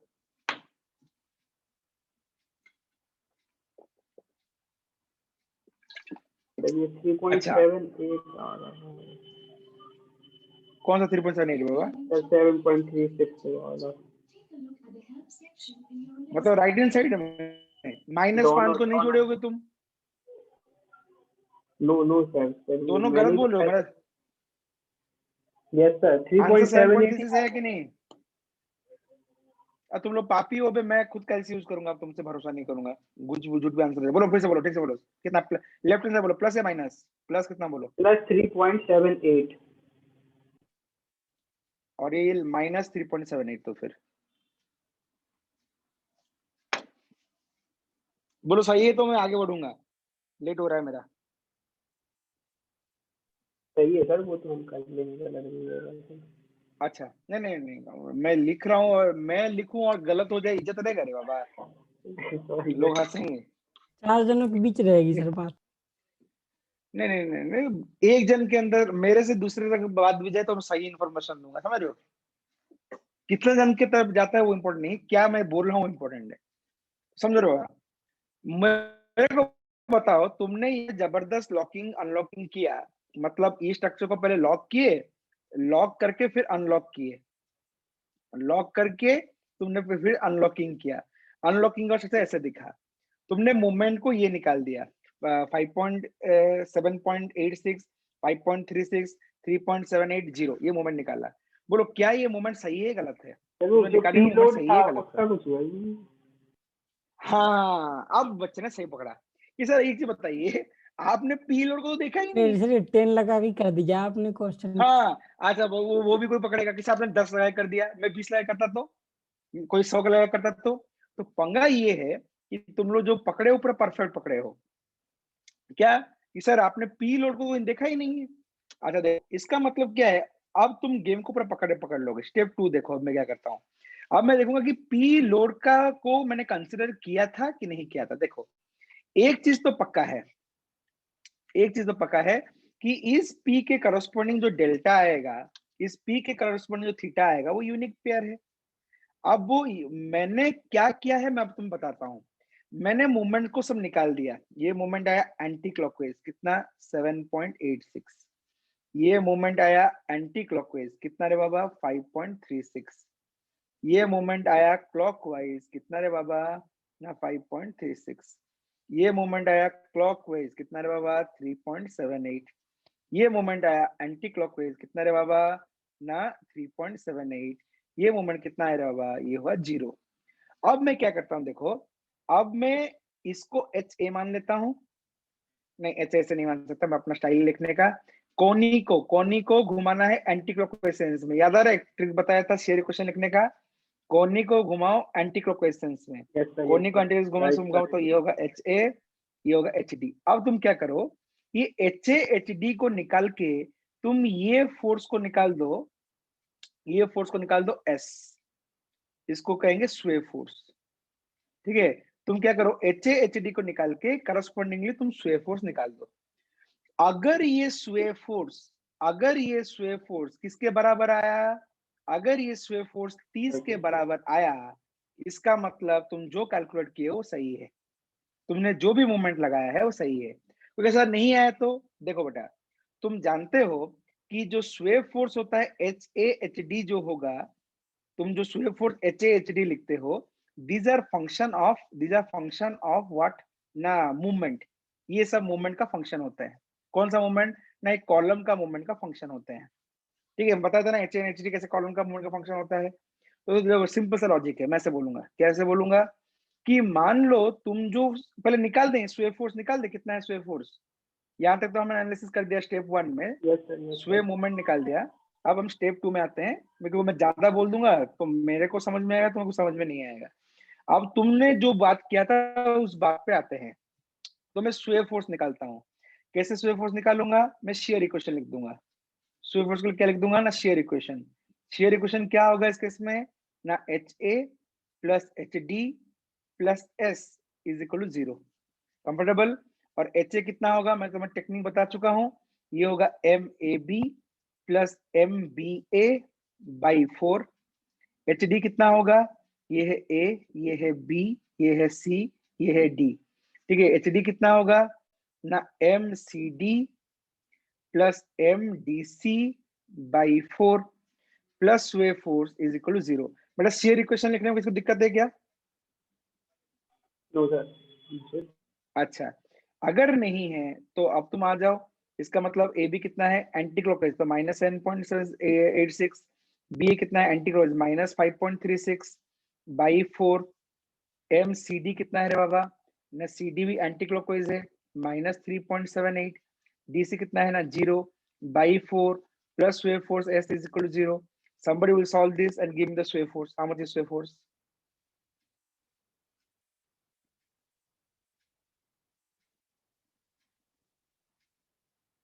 तो सॉल्व करना कितना आ रहा है, मैं कर दूं?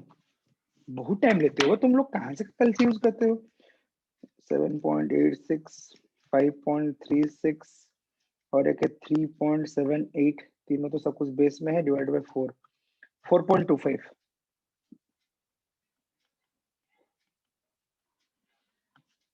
देखना सही हूं क्या मैं? यस। तो इतना टाइम काहे लेते हो, जल्दी करो। 4.25। इसका मतलब बड़ा पंगा ये है कि जो मैंने अभी फोर्स, जो भी मूवमेंट मैंने निकाला है, वो मूवमेंट किसके लिए निकाला है ना, 4.25 के लिए निकाला है। लेकिन मुझे किस फोर्स के लिए चाहिए था, मुझे किस फोर्स के लिए चाहिए था ना, मुझे चाहिए था पी फोर्स के लिए। तो हम क्या देख सकते हैं ना, all this movement are linear function of force. Moment है लीनियर फंक्शन ऑफ फोर्स। तो देखना यहाँ पे हम क्या कहेंगे, देखो हम कहेंगे कि 7.86 जो मोमेंट है तुम्हारा 7.86, ये जो मोमेंट है, तो हम कहेंगे जब तुम्हारा स्वे फोर्स तुम 4.25 किलोन्यूटन होता, तो 4.425 का जो डेल्टा है, जो थीटा है, वो डेल्टा और थीटा के करस्पॉन्डिंग तुम्हारा मोमेंट यहाँ पे 7.86 है। लेकिन तुम्हें डेल्टा और थीटा निकालना है, वो डेल्टा थीटा 4.25 के लिए नहीं चाहिए बाबा, तुम्हें वो डेल्टा थीटा निकालना था किस फोर्स के लिए ना, तुम्हें वो डेल्टा थीटा निकालना था 30 किलोन्यूटन के लिए। तो तुम कहोगे कि सर हम जो निकाले हैं अभी 7.86 वो डेल्टा थीटा अलग है, वो delta theta corresponding to a force of 4.25 है, ठीक है, वो डेल्टा थीटा करस्पॉन्डिंग टू कितना है 4.25। लेकिन मुझे डेल्टा थीटा चाहिए था किस फोर्स के लिए, मुझे अभी डेल्टा थीटा चाहिए था करस्पॉन्डिंग टू ए स्वे फोर्स ऑफ 30 किलोन्यूटन।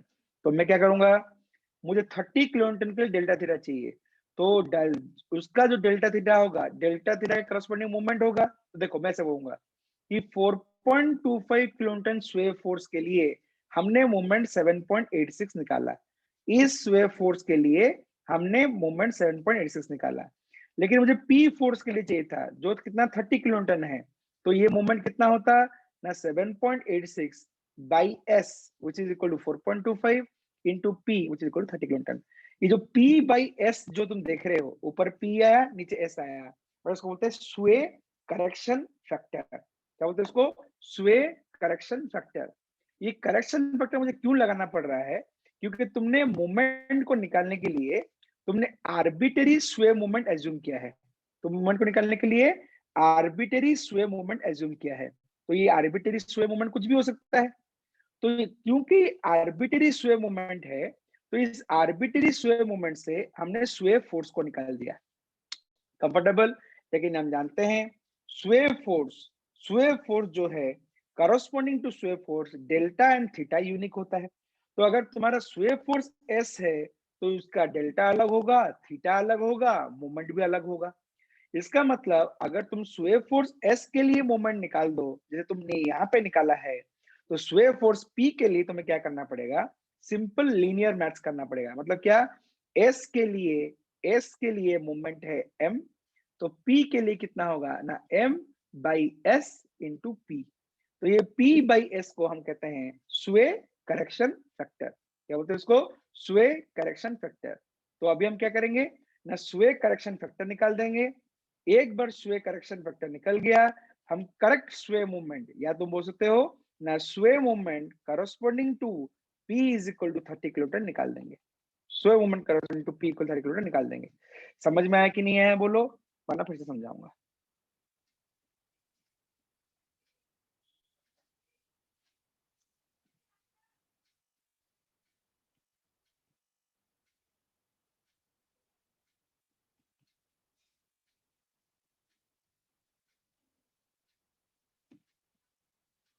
अब सबको सुनाई दे रहा है बाबा, तुम लोग हो कि नहीं हो बे?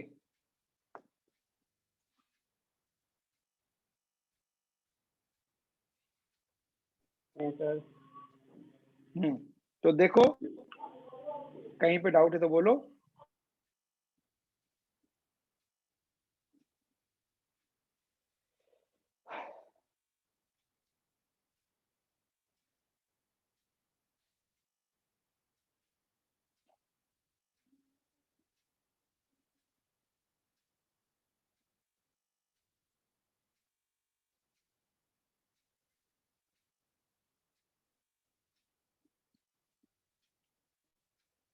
डाउट है किसी को कुछ?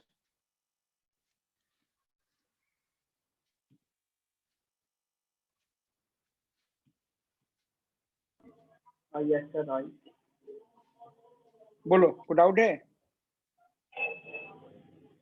No sir.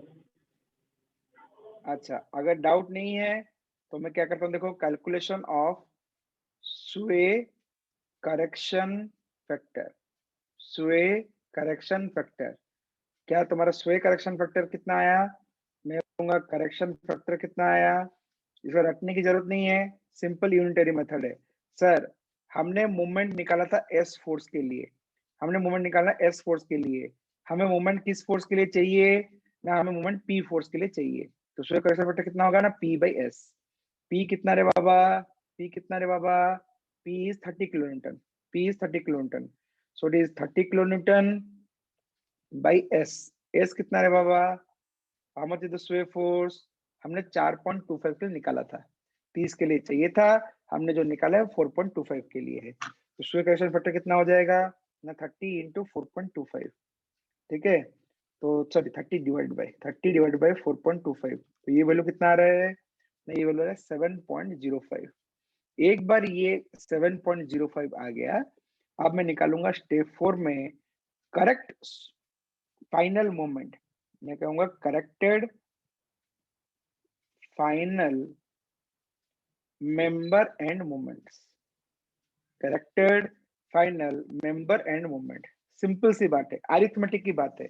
मैंने स्वे फोर्स के लिए निकाला था, हमने जो निकाला था वो स्वे फोर्स किसके लिए था ना, वो स्वे फोर्स किसके लिए था रे बाबा, कितने के लिए कैसे निकाला था हमने, 4.25 के लिए। अभी हम निकालेंगे किसके लिए ना, 30 के लिए निकालेंगे। तो जो मोमेंट आया है, whatever moment we've calculated, will multiply a factor which is called sway correction factor. Moment कितना है इसका 7.86, तो तुम बोलोगे ये मोमेंट कितना हो जाएगा ना, this moment would be equal to 7.86 into 7.05, ठीक है। तो ये कितना होगा ना, 7.86 into 7.05, how much is this value ना, this value is 55.413, 55.413। Similarly, this value is 5.36, ये वैल्यू है 5.36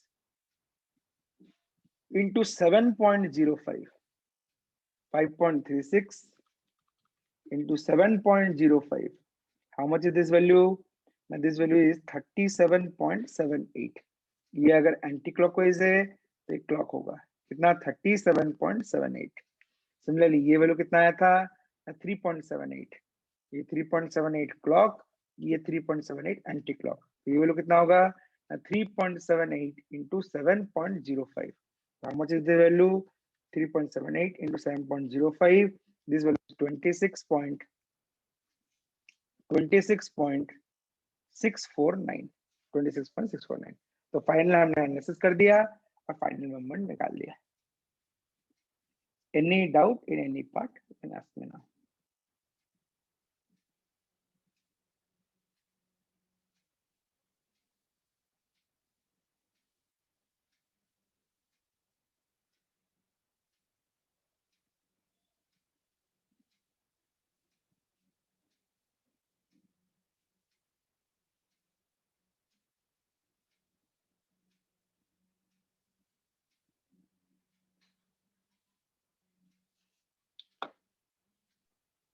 सर यदि टेन की जगह और कोई वैल्यू ले सर, ये फिर एस की वैल्यू चेंज हो जाती है, एस की वैल्यू चेंज होता है, स्वे करेक्शन फैक्टर चेंज हो जाता है,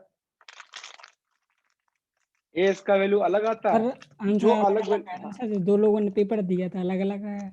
अरे बाबा कैसे अलग आएगा, ये तो सब तो लीनियर फंक्शन है ना। तुमने 10 की जगह 20 एज्यूम कर दिया, तो अगर तुमने 20 एज्यूम कर दिया तो मैं स्वे फोर्स का वैल्यू जो 4.25 है तुम्हारा 8.5 आ जाएगा, समझ रहे हो ना। तुम्हारा मूवमेंट का वैल्यू जो होगा वो सब अलग अलग आया होगा। तुम चेक करना, तो मैं 10 लिया हूं, तुम 20 लेना या 25 लेना, तुम करना, तुम्हारा स्वे करेक्शन फैक्टर अलग आएगा, तुम्हारा जो ये जो मूवमेंट जो है, जो इनकरेक्ट मूवमेंट वैल्यू जो है ये वाला वैल्यू अलग आएगा। जब तुम मल्टीप्लाई कर दो करेक्शन फैक्टर में सब कुछ सही हो जाएगा। सर से थीटा कहाँ निकला, अपन को थीटा भी तो निकालना था। बट अभी तक हमने एमडीएम में कभी थीटा निकाला है क्या, देखना था कहाँ पे थीटा निकला था, यहाँ बताओ तो, यहाँ पे ऊपर में कहाँ थीटा निकला, ये थीटा कहीं निकला है क्या, क्या हम कहते हैं अनलॉकिंग हो गया, तो इसका मतलब थीटा भी घूम गया, हम वही तो बोलते हैं।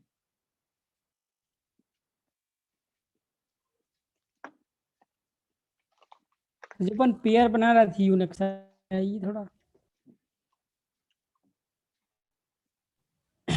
बोलो। सर अपन ने पेयर बनाए थे ना इसमें कि यूनिक पेयर होगा, तो हाँ वो कहाँ लिखा, अभी लिखा था ना ऊपर हाँ ऊपर थोड़े।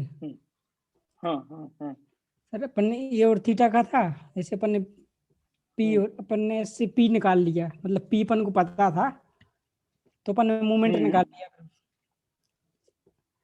हाँ तो उस डेल्टा नहीं निकलेगा फिर। डेल्टा निकल सकता है, डेल्टा निकालता तो निकाल सकते हो। तो कैसे, देखो तुमने 6EI delta by L square को एज्यूम किया था, कितना ना 10। देखो तुमने एज्यूम किया था कि 6EI delta by 4 square is equal to 10, या ऐसे बोलूंगा -6EI delta by L square को तुम 10 एज्यूम किया था। तो तुम्हारे यहां से डेल्टा कितना आ जाएगा, 10 इंटू 4 स्क्वायर बाई 6EI। तो ये वैल्यू कितना आएगा, 10 इंटू 4 स्क्वायर बाई 6, मतलब ये वैल्यू होगा 80 बाई 3EI। लेकिन देखो बेटा, ये जो डेल्टा आया है, बोलो डेल्टा किस फोर्स के लिए आया। जब तुमने इसको 10 एज्यूम कर दिया तो तुम्हारा ये 30 के लिए तो नहीं आया है। जब तुमने 10 एज्यूम कर दिया तो ये 30 फोर्स के लिए तो नहीं आया है, इस फोर्स के लिए तो नहीं आया है, कुछ और फोर्स के लिए आया था। ये जो तुमने एज्यूम किया डेल्टा, कौन सा डेल्टा एज्यूम किया, इंडिया के लिए तो डेल्टा ही एज्यूम हुआ ना, 80/3 तुमने डेल्टा एज्यूम किया। जब तुमने स्वे मूवमेंट को 10 लिख रहे हो, इसका मतलब तुम्हारा डेल्टा का वैल्यू 80/3 होना चाहिए। मुझे ये बताओ, ये 80/3 किस स्वे फोर्स के करस्पॉन्डिंग है? क्या ये 30 किलोन्यूटन के करस्पॉन्डिंग है, या ये इसके लिए यस, करस्पॉन्डिंग है, 4.25 के लिए है? 4.2 कौन सा है, 4.2 है 30? तो सिंपल सी बात है, तुम कहो sir 4.25 for S is equal to 4.25, तुम्हारा डेल्टा का वैल्यू है 80/3EI। लेकिन मुझे ये डेल्टा नहीं चाहिए, मैं बोलूंगा मुझे डेल्टा कौन सा चाहिए, P। कौन सा P के लिए, ना 30 किलोन्यूटन के लिए। तो अगर मुझे वो डेल्टा चाहिए, वही डेल्टा कितना होगा ना, 80/3EI इंटू 30/4.25, ठीक है, दिस इंटू 30/4.25। अगर तुम्हें डेल्टा का वैल्यू निकालना ही है, तो मानते हो मुझे निकालना है, तो निकाल दो। ये रहा डेल्टा का वैल्यू 188.23/EI।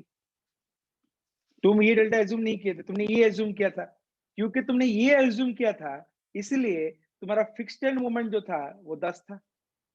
तो अगर तुम ये डेल्टा अभी लोगे तो फिक्स्ड एंड मोमेंट 10 नहीं आएगा, कुछ और आएगा। तो जो अलग अलग मोमेंट तुम एज्यूम कर रहे हो, मतलब तुम अलग अलग डेल्टा एज्यूम कर रहे हो, तो अलग अलग डेल्टा के लिए तुम्हें अलग अलग मूवमेंट आ रहा है।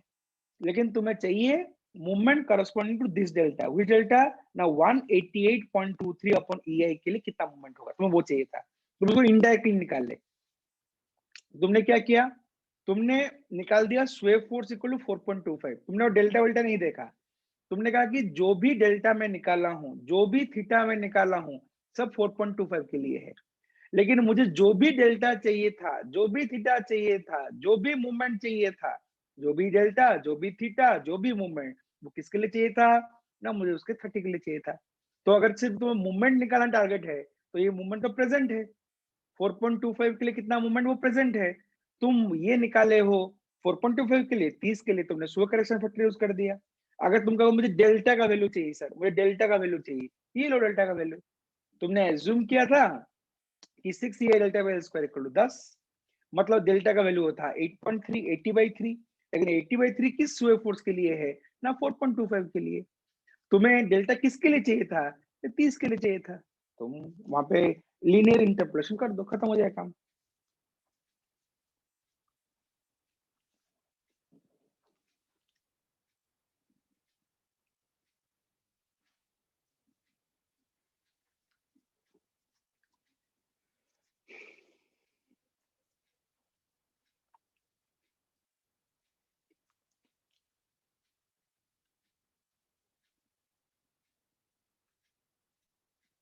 बोलो, और कोई डाउट है तो बता।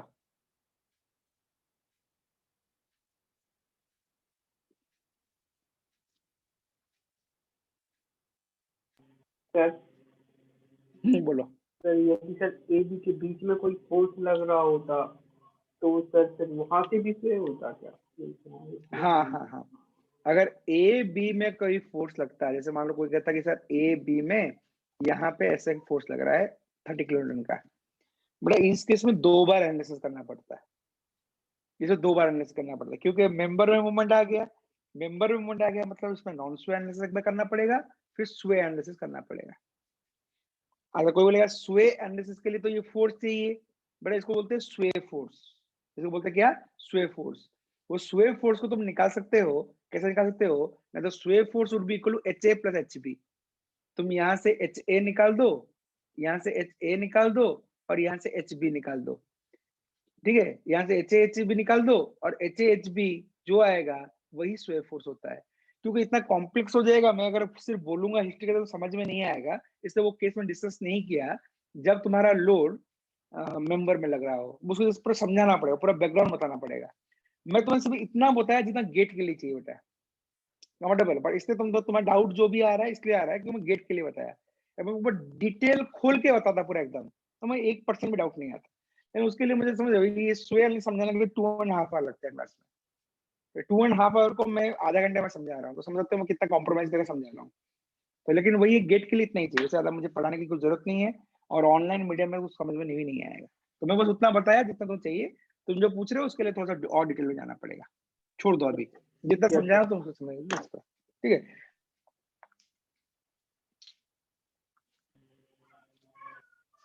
आ गया सर, ये तो आ गया।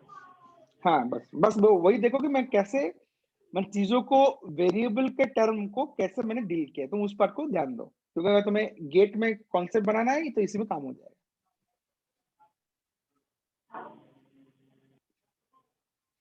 और कोई क्वेरी है, और कुछ है बता दो, इसके रिलेटेड है जो मैं बता रहा हूँ उस केस के रिलेटेड। बाकी दूसरे केस में दिमाग लगाओगे तो बहुत कुछ जानना पड़ेगा अंदर, टाइम परमिट नहीं करेगा बाबा। कैसे ही मेरे को बोल रहे इतना टाइम ले लिए, इतना टाइम ले लिए, सोम बच्चे को आता नहीं है और मैं जल्दी पढ़ाऊंगा, कैसे पढ़ाऊंगा। तो उन्होंने आरसीबी से आरसीसी भी शुरू कर दिया। आरसीसी शुरू कर दिए, चलो सही है। थर्ड ईयर में हो आराम से स्वयं पढ़ा देते हैं वो पहले। अरे होता रहे बाबा, ऐसा नहीं कि तुम्हारे कॉलेज का है, बड़े बड़े कोचिंग में भी ये होता है, सिस्टमेटिक नहीं हो पाता, समझ रहे हो। टीचर का अवेलेबिलिटी इज इशू, ठीक है, तो सिक्वेंशियली टीचर मिलेगा तो वो भी तुमको दिक्कत होता है इस चक्कर में।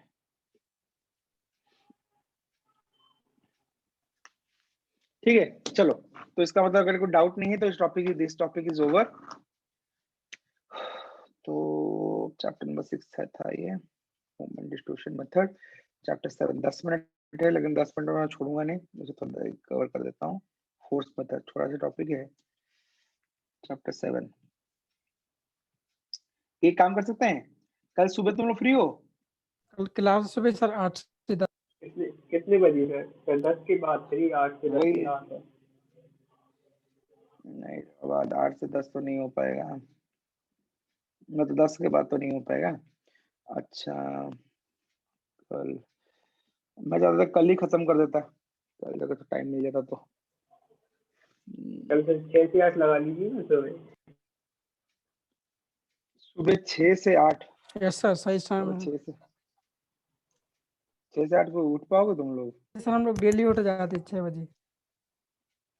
तो एक काम करे, कल एक सेशन रख दे, छोटा सेशन, कल 6 से 8 तो वो तो मुश्किल होगा। 6 से 7:30 रख दो। हाँ तो मेरे को रेस्ट मिल जाएगा 6 से 7:30। यस ठीक है। ठीक है, तो उसमें मैं फोर्स मेथड ऑफ एनालिसिस और मैट्रिक्स मेथड भी शुरुआत कर दूंगा, और रात को तुम आओगे तो मैं डायनामिक्स पढ़ा दूंगा। अब संडे को रात ठीक को है चलेगा सर? कल भाई, कल रात, कल खत्म कर दूंगा ना मैं कोर्स तुम्हारा, कल संडे तो है। कल सर हाँ कल सुबह संडे भी ना, लोगे शाम को भी लोगे? हाँ सुबह भी लूंगा शाम को भी लूंगा, खत्म कर दूंगा। मतलब सर जल्दी नहीं है हम लोगों को, 2-3 दिन बाद भी हो जाए। सर को है जल्दी। अबे भाई मेरे को घर जाना है दिवाली में, मैं क्या यहीं बैठूंगा? मेरा भी तो घर है, मेरे मम्मी पापा है। ठीक है, तो मैं एक्चुअली क्या है, मैं 10 तारीख को घर जा रहा हूँ। टैब ले जाना सर। अब टैब लेके मेरे घर पे तो इतना वाईफाई है नहीं, ये दिल्ली में अच्छा खासा वाईफाई है तो ठीक है चल जाता है। घर पे मैं डोंगल में चलाऊंगा, वो चलेगा, चाहे नहीं चलेगा, दिक्कत होगा। अरे तुम एक दिन मेहनत नहीं कर सकते? सुबह शाम में खत्म कर दूंगा कल ना कोर्स तुम्हारा। ओके कर ओके सकते कर हैं तो सर। सकते हैं। तो एक वही काम करे, कल सुबह शुरू करते हैं 6 से 7:30, हम्म, कल एक सेशन लेते हैं, फिर 5 से 7:30 कोर्स खत्म। ठीक। ठीक है, फोर्स मतलब बहुत ही छोटा टॉपिक है, फोर्स मतलब तो मैं 10 से खत्म कर दूंगा। मैट्रिक्स मतलब में थोड़ा टाइम मैट्रिक्स लगेगा। में बड़ा है ना सर मेथड। नहीं नहीं नहीं नहीं, मेरे को बड़ा नहीं है। तुम सोम नहीं जानते तो मुझे जल्दी खत्म कर दूंगा मैं। सोम नहीं जानते, मैं ज्यादा नहीं पढ़ा पाऊंगा ना उसमें, तो कम ही पढ़ा पाऊंगा। जितना स्टिफनेस वाला है उसको मैं पढ़ा पाऊंगा, फ्लेक्सिबिलिटी वाला पार्ट में ज्यादा नहीं पढ़ा पाऊंगा। मैं तो बता दूंगा कैसे करना है, तुम जो डिफ्लेक्शन नहीं निकाल पाओगे तो मैं क्या समझाऊंगा मैं।